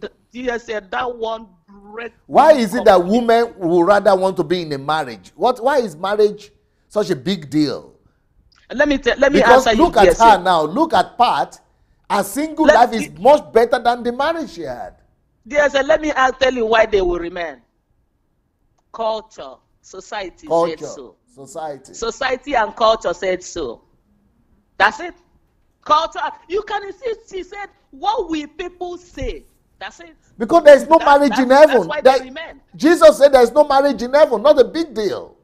Is it not when they read the Bible, they will know? Are they reading the Bible when somebody will tell you, claim your jet, and you claim your jet? The jet is the one he's parking at the Murtala Mohammed Airport. Do we have that sense? If we have it, we know that it's not the culture and the society is not telling us the right thing. We don't know the Bible. We don't even read it. We depend on what they will say. What they will say. That is why that gorgeous woman would have died like a rat. That's why she would have died. What would the society say? Going from where? There's one from my town. She had a car in a bag. She's a manager. The bank got her car, got her house. No, let me go to America. My husband is there. No, let me get to America. Now, she's not married to that man. She lost everything in Nigeria. She's here not married to that man. What happened? The same, they're selfish, only knowing themselves and doing what they want to do. Not every woman will want you go out and sleep around, come back. You won't even touch. She's not even afraid that you're going to touch her with what you'll be done outside. But you have the God not to even touch her. You won't even touch her. Is she going to, how will we now be begging our husband, please, let's sleep with you? That will be the height of it all. Upon you knew that he is out there doing whatever he wants. Yes, if we even call it marriage, I think we have another definition for marriage. We should have another definition. What we are calling marriage, I don't think is marriage. People are just cohabiting, enduring. They are cohabiting and enduring. This one could be called hell on earth. Oh, it is. It is. And the worst is that when we love, yes, when we love, that's the problem. We can't fake it. We cannot fake it. And once we love, we love. And once you humiliate us in that love, we are like that child that is thrown inside a big ocean. We'll be drowning and nobody will know. They say we'll be drowning and nobody will know. You can't even tell your mother. Your mother will tell you, "Nne, as far from where I come from, Nne, please, now I'm here with your father. After all, I'm enduring." It's a circle. I'm enduring. What will our people say? What will our people? One told her daughter, "Please, Nne, we don't divorce in our clan." Oh. That one told the mother, "That thing my dad did to you, is it marriage? What my dad was doing to you, is it marriage? Mom, I'm asking you." And the girl walked away. They wanted to keep her. They wanted to keep her in the prison. Oh yeah, oh yeah. To save their face from outside world. Meanwhile, you are in deep ocean, drowning. They don't even see you in that deep ocean, because if they see you, they will try and bring you out. They don't know you are in deep ocean. They think you are in that mansion. For them that have mansion, you can see my sister that came in and start sleeping on the floor. Those people outside there that will say she's married, they didn't know she's sleeping on the floor. If they do, they will react fast. They will tell her, "Come." Even the mother, if the mother knew, the mother will say, No, that can't happen. Please come. But they will not even listen to you. They will tell you, "No, you just started, build home with him, do this." I'm teaching my sons now. I'm saying, don't come here and tell me you love this person, because when you are ready to marry, I will know you are ready. Not now that I know DSA. I told my son, I said, "You are a medical doctor, reading to challenge your board. This one is a medical. I'm not expecting a dime from your wife. Know it today. Just know it." And my son said, "Mom, what are you talking about? You mean with all the money she has, you would?" I said, "If I expect anything from her, I will be a wicked woman. I'm not expecting a dime from her. And you do not expect from her. Not while I know DSA." Yes. I said, "Not while I know DSA." That's the right thing. If you don't have to feed her, in as much as the money that she had, do not look towards that before you marry her. If you don't love her for love's sake, please go. Leave her alone. Don't bend on her money. Yeah, because in that family series, that's what I was teaching about. Yes, that's why I can speak like this, because I read it. I listened. Thank you so much, man. Thank you so much, baby. You are so very welcome, dear. Thank you for your tireless effort. We don't even know whether we can thank you enough, but may the Lord strengthen you the more. Thank you, man. Thank you so much. Wow. That's a lot of truth in the words of that lady. And I think that everybody that's watching us need to please go and send that family series. There are 119 videos in there. Go and send the link to all your families, all your friends, especially young ones, because over there you have, what ladies should do before marriage, what men should do before marriage, in the marriage, before children, with the children out. Send all those videos to your people, to everybody you know. Prevention is better than cure. Let's rather prevent this kind of horrible situations rather than looking for cure later on. I mean, so many damages must have taken place before we get to the cure. Go share that, and go share the series with everybody you know. Wow, I think we have other callers coming in, so we'll just go ahead and listen. Hello. Hello. Good evening, sir. Good evening, man. Who is calling from where? It's Noeline from Birmingham. Yes, Noeline. Yeah, I'm sure this topic is very close to your heart. Yes, it does. But I'm sorry to say, I think the first thing we need to teach our girls or ladies who intend to marry. Yeah. Yeah, because I don't know how God taught me my own self, because nobody told me. When I was going into this marriage, even if when I knew that things went wrong, My spirit said, do not accept anything from day one, what will not accept in day 3. Yeah. So whatever you will not accept in day 3, don't accept it in day 1 and change in day 3, because they will say somebody have told you. This lady came with into the marriage with an innocent mind. Yeah. Thinking that I'm coming to Britain to enjoy marriage, and then she got herself into totally mess. Yeah. That for me, if I was in that, well, I won't say if I was in that shoe, because when I totally refused from day 1 what I will not accept in day 3. Beautiful. I'll give you an example. A man, after I left Nigeria, a man said he come to marry me. Then he told me, he invited me to London and said I should take my daughter to my cousin. I said, over my dead body. If you don't want to marry me, if you don't want to show your family, myself and your daughter, you're not ready to marry me. Yeah. I'm going to live with you and my daughter, and then I will hide my daughter first for them to see me before they see my daughter.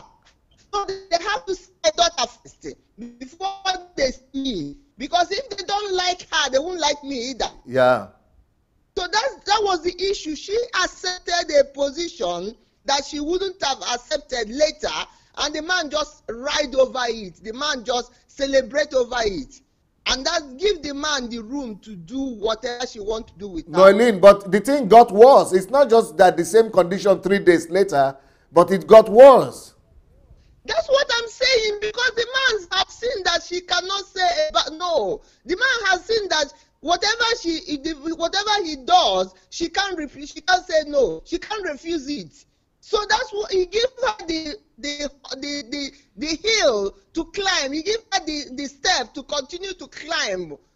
So if not for God that saved her life, I don't know how she was still alive now, to be honest. Because breastfeeding, when you're pregnant, you're holding yourself. Because it's this milk that's supposed to sustain pregnancy that you are removing out. So she's killing herself indirectly without knowing. Wow. So it has to be grace of God. It has to be God sustaining her for this moment.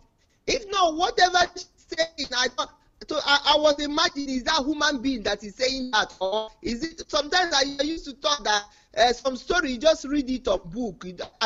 You just read it as fiction. Somebody formulated it. If not, she's saying it in person. I would have thought I'm reading a magazine. Somebody just made up to sell a story. But this is her saying it in person. It happened because to her. My uncle told me, oh, I thought you would be fighting for your marriage. You will be fighting for husband. I said, who is husband? Husband's supposed to be fighting for me. Rather, it's me that's supposed to be fighting for a man. Yeah.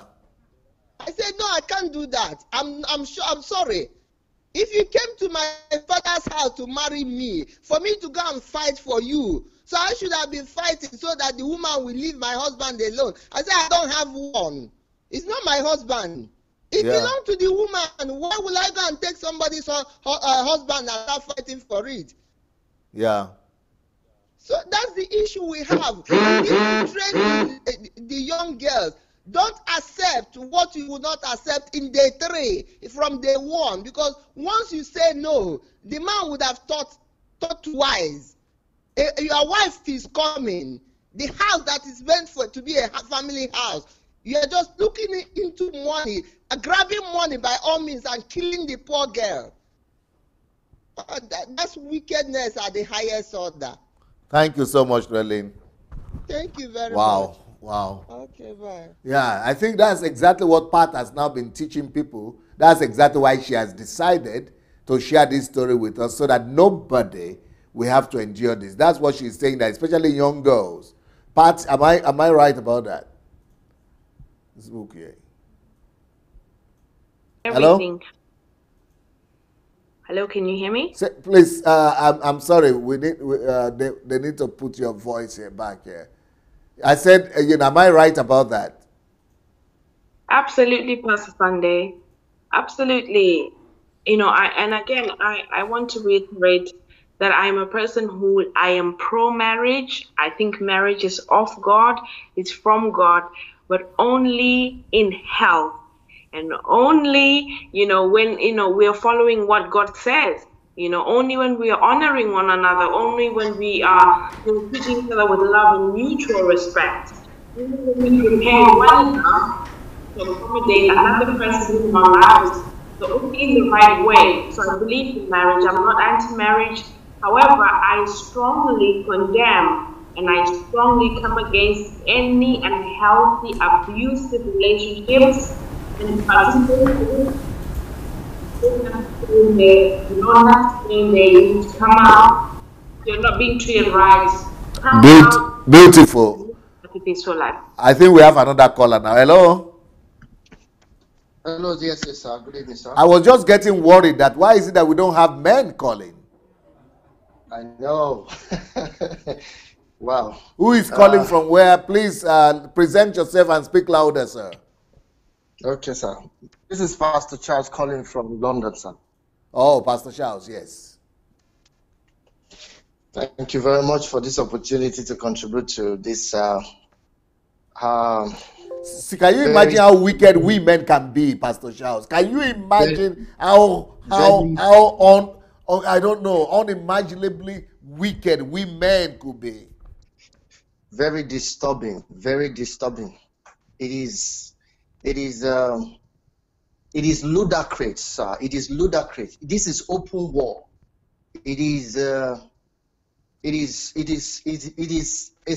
death sentence that men are facing, because it's terrible to see that this is the extent that they could go. This is total wickedness. It's like men have become so dead in their conscience, because hearing these stories from women is so touching. It's so touching. I want to contribute to the fact that it all begins from, or it all started from the culture, the background, and the environment. The tradition. The tradition and everything that men grew up from. Okay. Because if I haven't visited Europe, I would have known that there is another side of men towards marriage. Wow.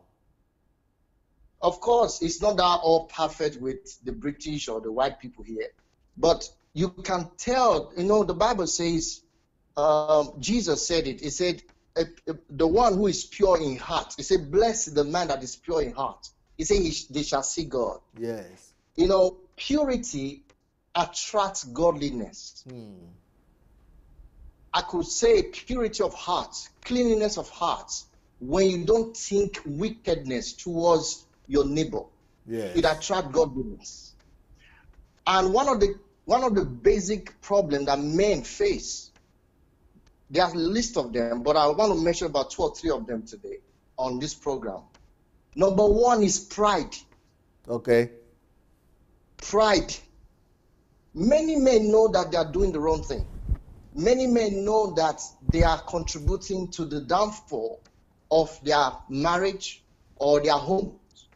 But pride will not make them to learn what they are supposed to learn, change what they are supposed to change, become submissive, or how would I put it, respecting their wives or their partner the way they were supposed to do it. And there's a reason for that.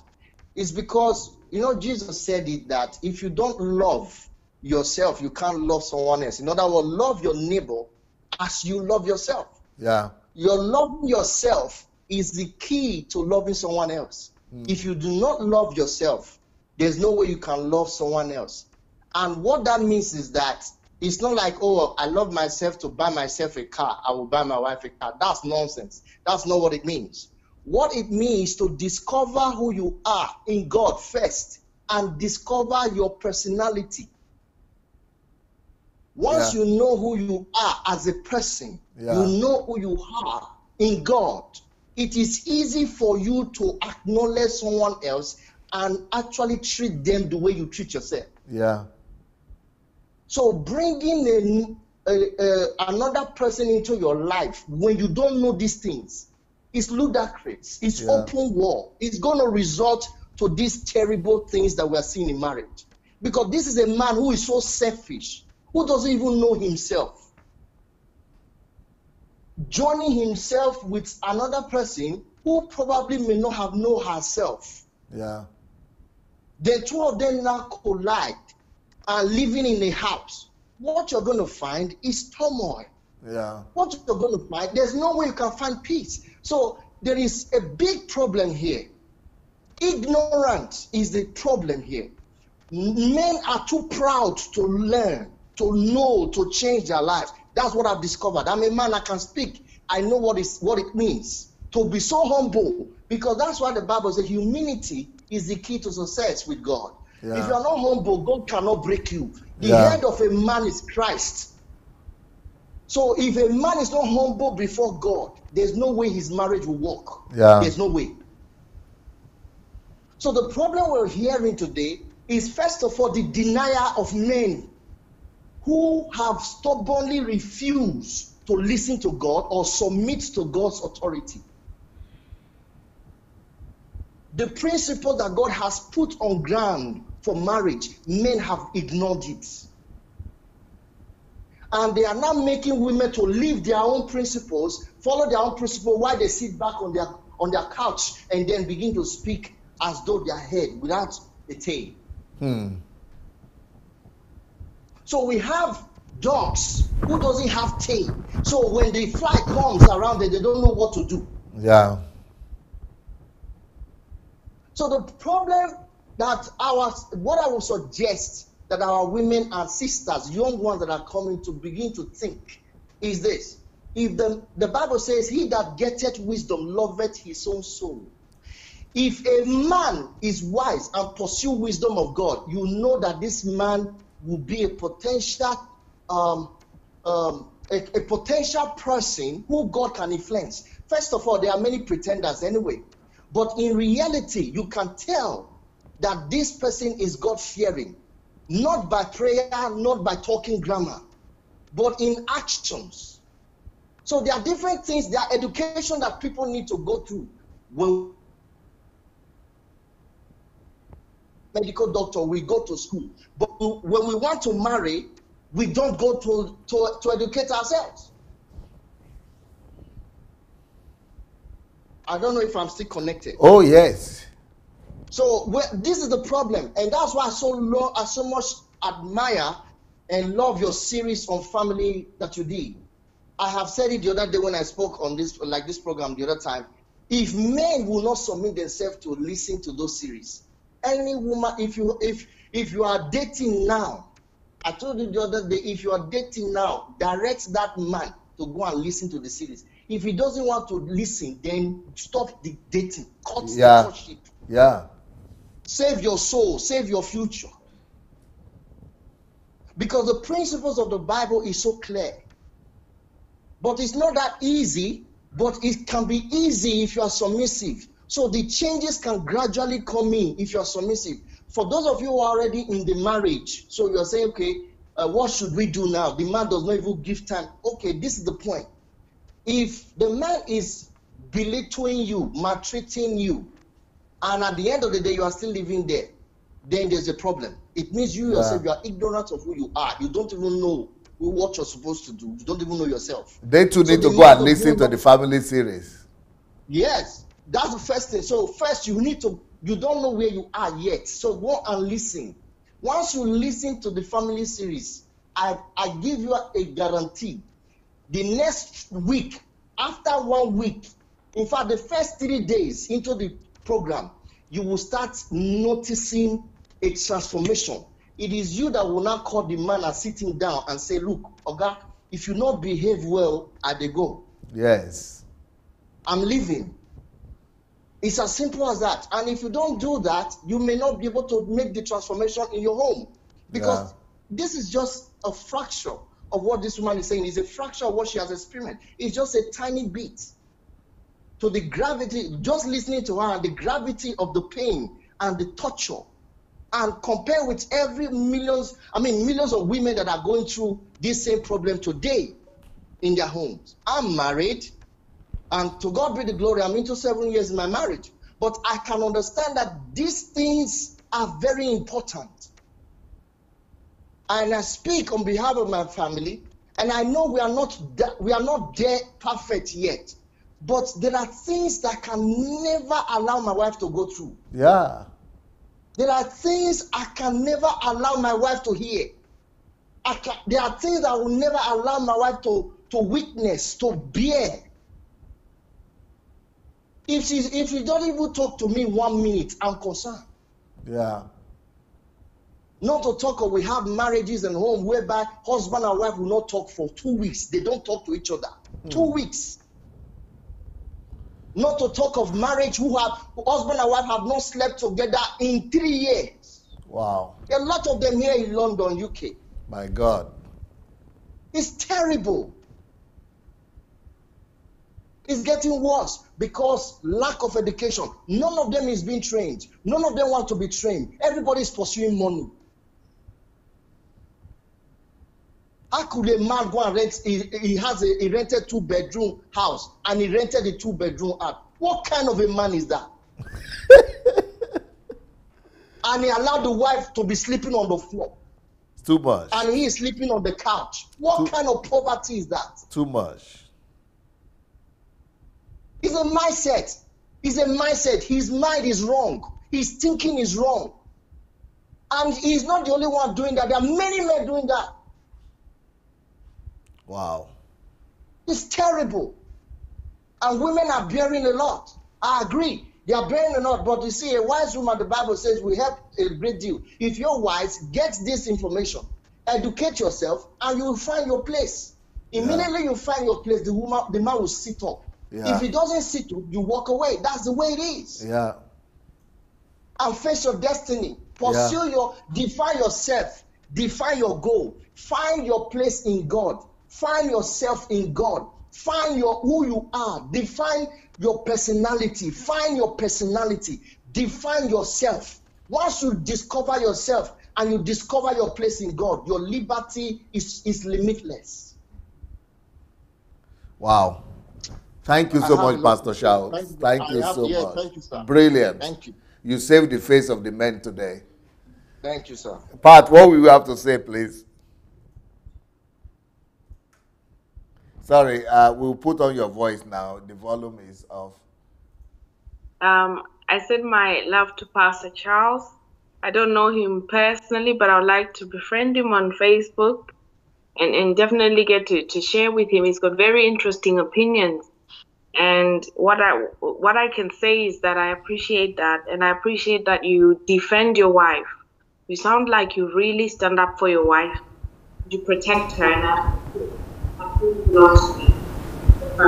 What I can say is that when I went through what I went through, he mentioned something about not sleeping together. Yeah. The final point I'll give you is my ex moved to the sofa, and I was sleeping in the room with the 2 children. Wow. So that's how we lived for the last, I think, 2.5 years of the marriage, the remaining part before I left.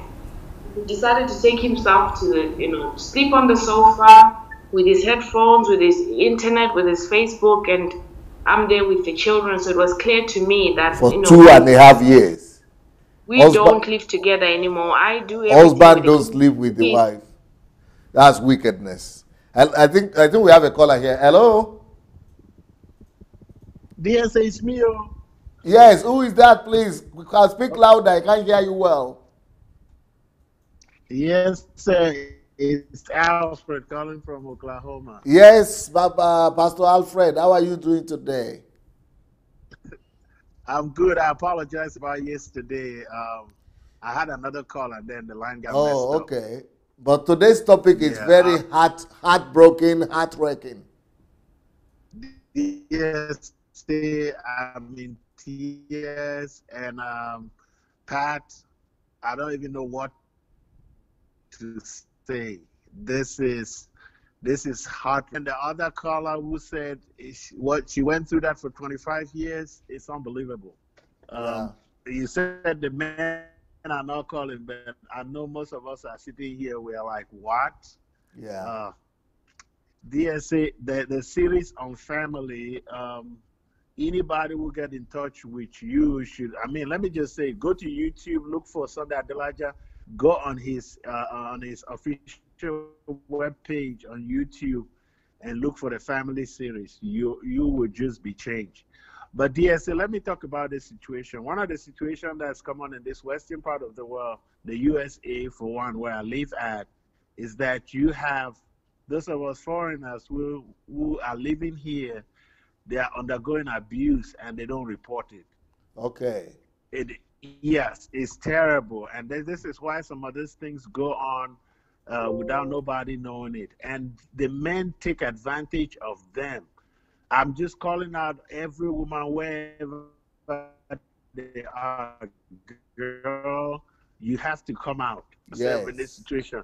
This is, and the thing is, because of cultural pressure, because of societal pressure, because of the background that some of these people came from, some of our girls, they're worried that, or some of our mothers or daughters, they're worried that, okay, if they report it, if they put the man in prison, in jail, what will happen to their children? And the man just takes advantage and be abusing them constantly.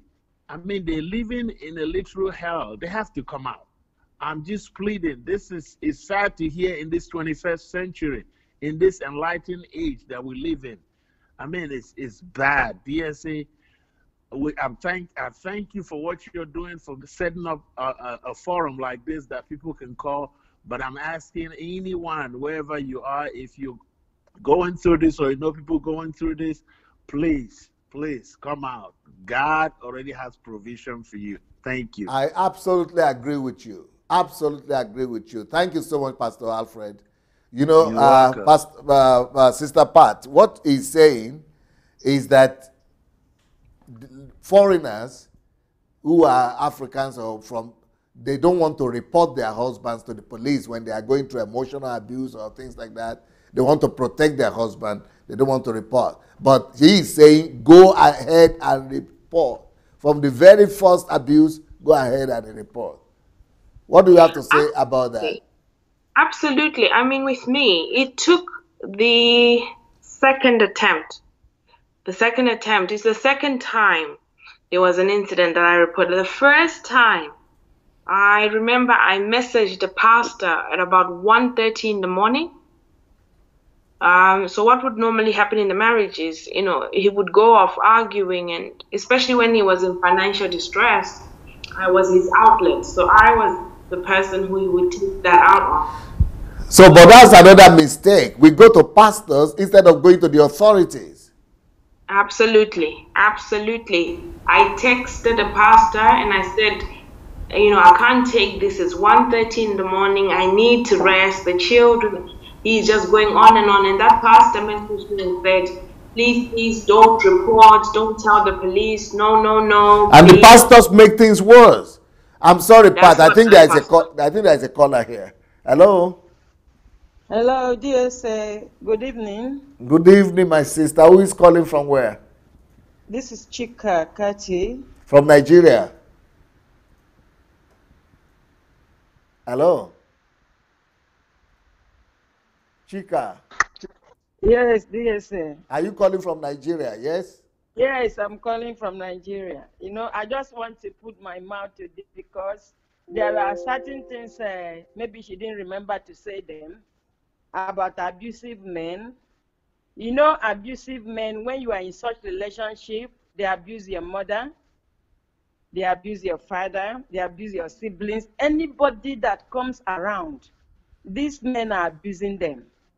Because I have a lot of cases around me here that even women will go when their daughter had babies, and you see the husband being abusive, verbally abusive to the mother. These are our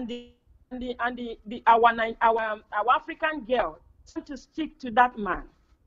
When I look at the situation, I'll be like, what are you still doing there? A relationship that does not respect your mother, your father, your siblings, all of your siblings are running away from your house, and you still sit in this marriage. You understand? So I don't know if that happened to her, but I know that you will see a man abusing the wife, and at the end of the day, abusing the whole family. And the so-called girls are still sitting there because they are pretending. And when you see this husband and wife outside, they will be kissing each other at DSA. You see them outside, you won't even know that they will be pretending that everything is okay. By the time they get inside the house, the man will either be dealing with the girl with the belt.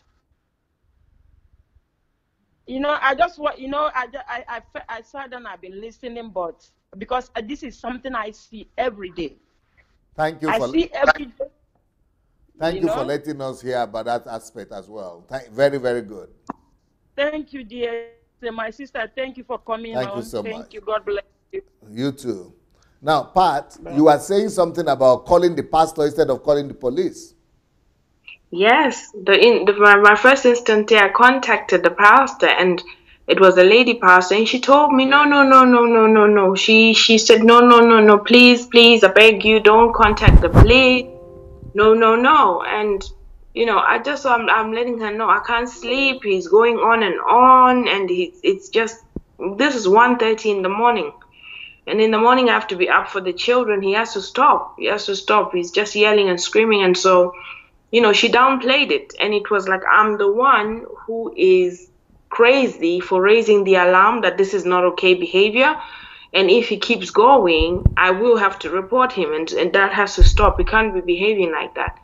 And you know, she downplayed that. Did she give me any support? Did she call me? Did she try to? No. It's just, you know, don't do that, and everything will be okay. God is in control. And I'm thinking, no, you can't say that. So the second instant, I contacted the police because for me, you know, the abuse is going on. It's not stopping. He's behaving like a maniac, and you're not offering me any support. So what I can say, particularly to address church or church leaders or pastors, please don't hesitate to tell our migrant brothers and sisters, especially the women, if there's abuse, it's okay, and it's a must, is the right thing to do to report any behavior that is not, you know, healthy or normal. It doesn't matter where it's coming from. There's a lot of cases where there's abuse happening, where there's sexual abuse happening in homes to children by uncles or cousins, and it's swept under the carpet because they're family members. And we are in Europe. That shouldn't be happening. So any kind of abuse must be reported. Please speak to your GP.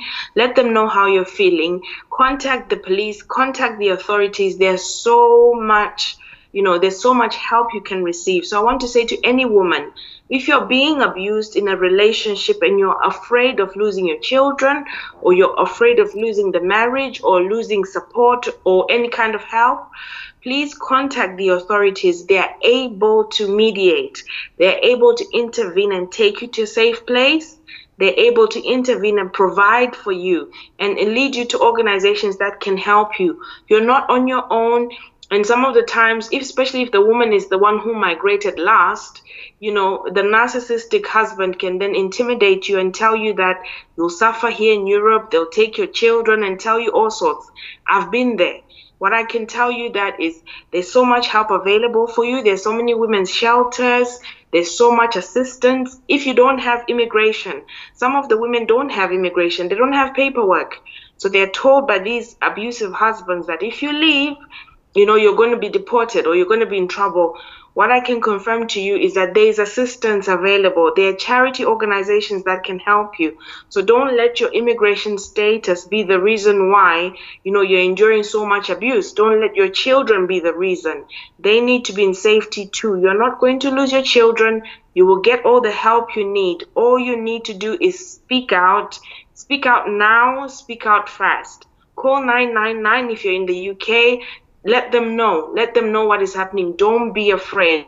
It doesn't matter what people People, people will laugh, people will look at you. That's not important, because at the end of the day, people go to their homes, to their families, to their children, and they sleep at night. What's important is your safety, your well-being, and you come first for a change, and so should your children. Beautiful. Wonderful. Wow. On that note, I will let you go because your kids should be getting ready for bed, or they should be in bed already. You've Yeah, they're in bed delivered, now. you've delivered thousands and thousands of people, and this video will live after you. You should comfort yourself with that. This, you are leaving your footprint in the sand of history right there. Thank you Yeah. so much. Have a wonderful day. Bye. Thank you, Pastor Sunday. Namaya. Now, I will like to say that people who are watching us, please get in touch with her. Our contacts are there for you. And I would also like to make an announcement that we have History Makers training coming up in April from the 8th to the 12th of April. So if you have not yet registered for that and you think you can make it, that's your good opportunity for you to come and join us in Ukraine and to be able to witness what's going on here and also to learn about systems. We're going to be teaching about systems these days. And we also have our anniversary before then. You could come earlier. So go to sundayadelajablog.com/HMT, or you could write to hmt@godembassy.org. And then there's a book if you want, if you have children, you want to learn the principles and the values of raising up your children in a godly way. This is a book that will help you how to create core values in a child. And then the second book that we have there is my latest book, and that's what Pat said. You just need process, and you learn to live by process, and don't just fixate yourself on results. And I will be coming back in the next 10 minutes to teach on the church, how to know God through the church, and please go share this video. This video has been very touching, very emotional. But let's go and share it and deliver somebody. For those of you who want to be receiving our messages on WhatsApp or telephone, please send your telephone to us to this number, +38 098 596 3838. If you will send your telephone number or WhatsApp number to this number, then we will call you. We will not call you, but we will begin to send you our messages, so you could receive our messages for free every day. I'm so emotional, I don't know. So thank you guys, and yeah, we'll see you in a few minutes. Blessings.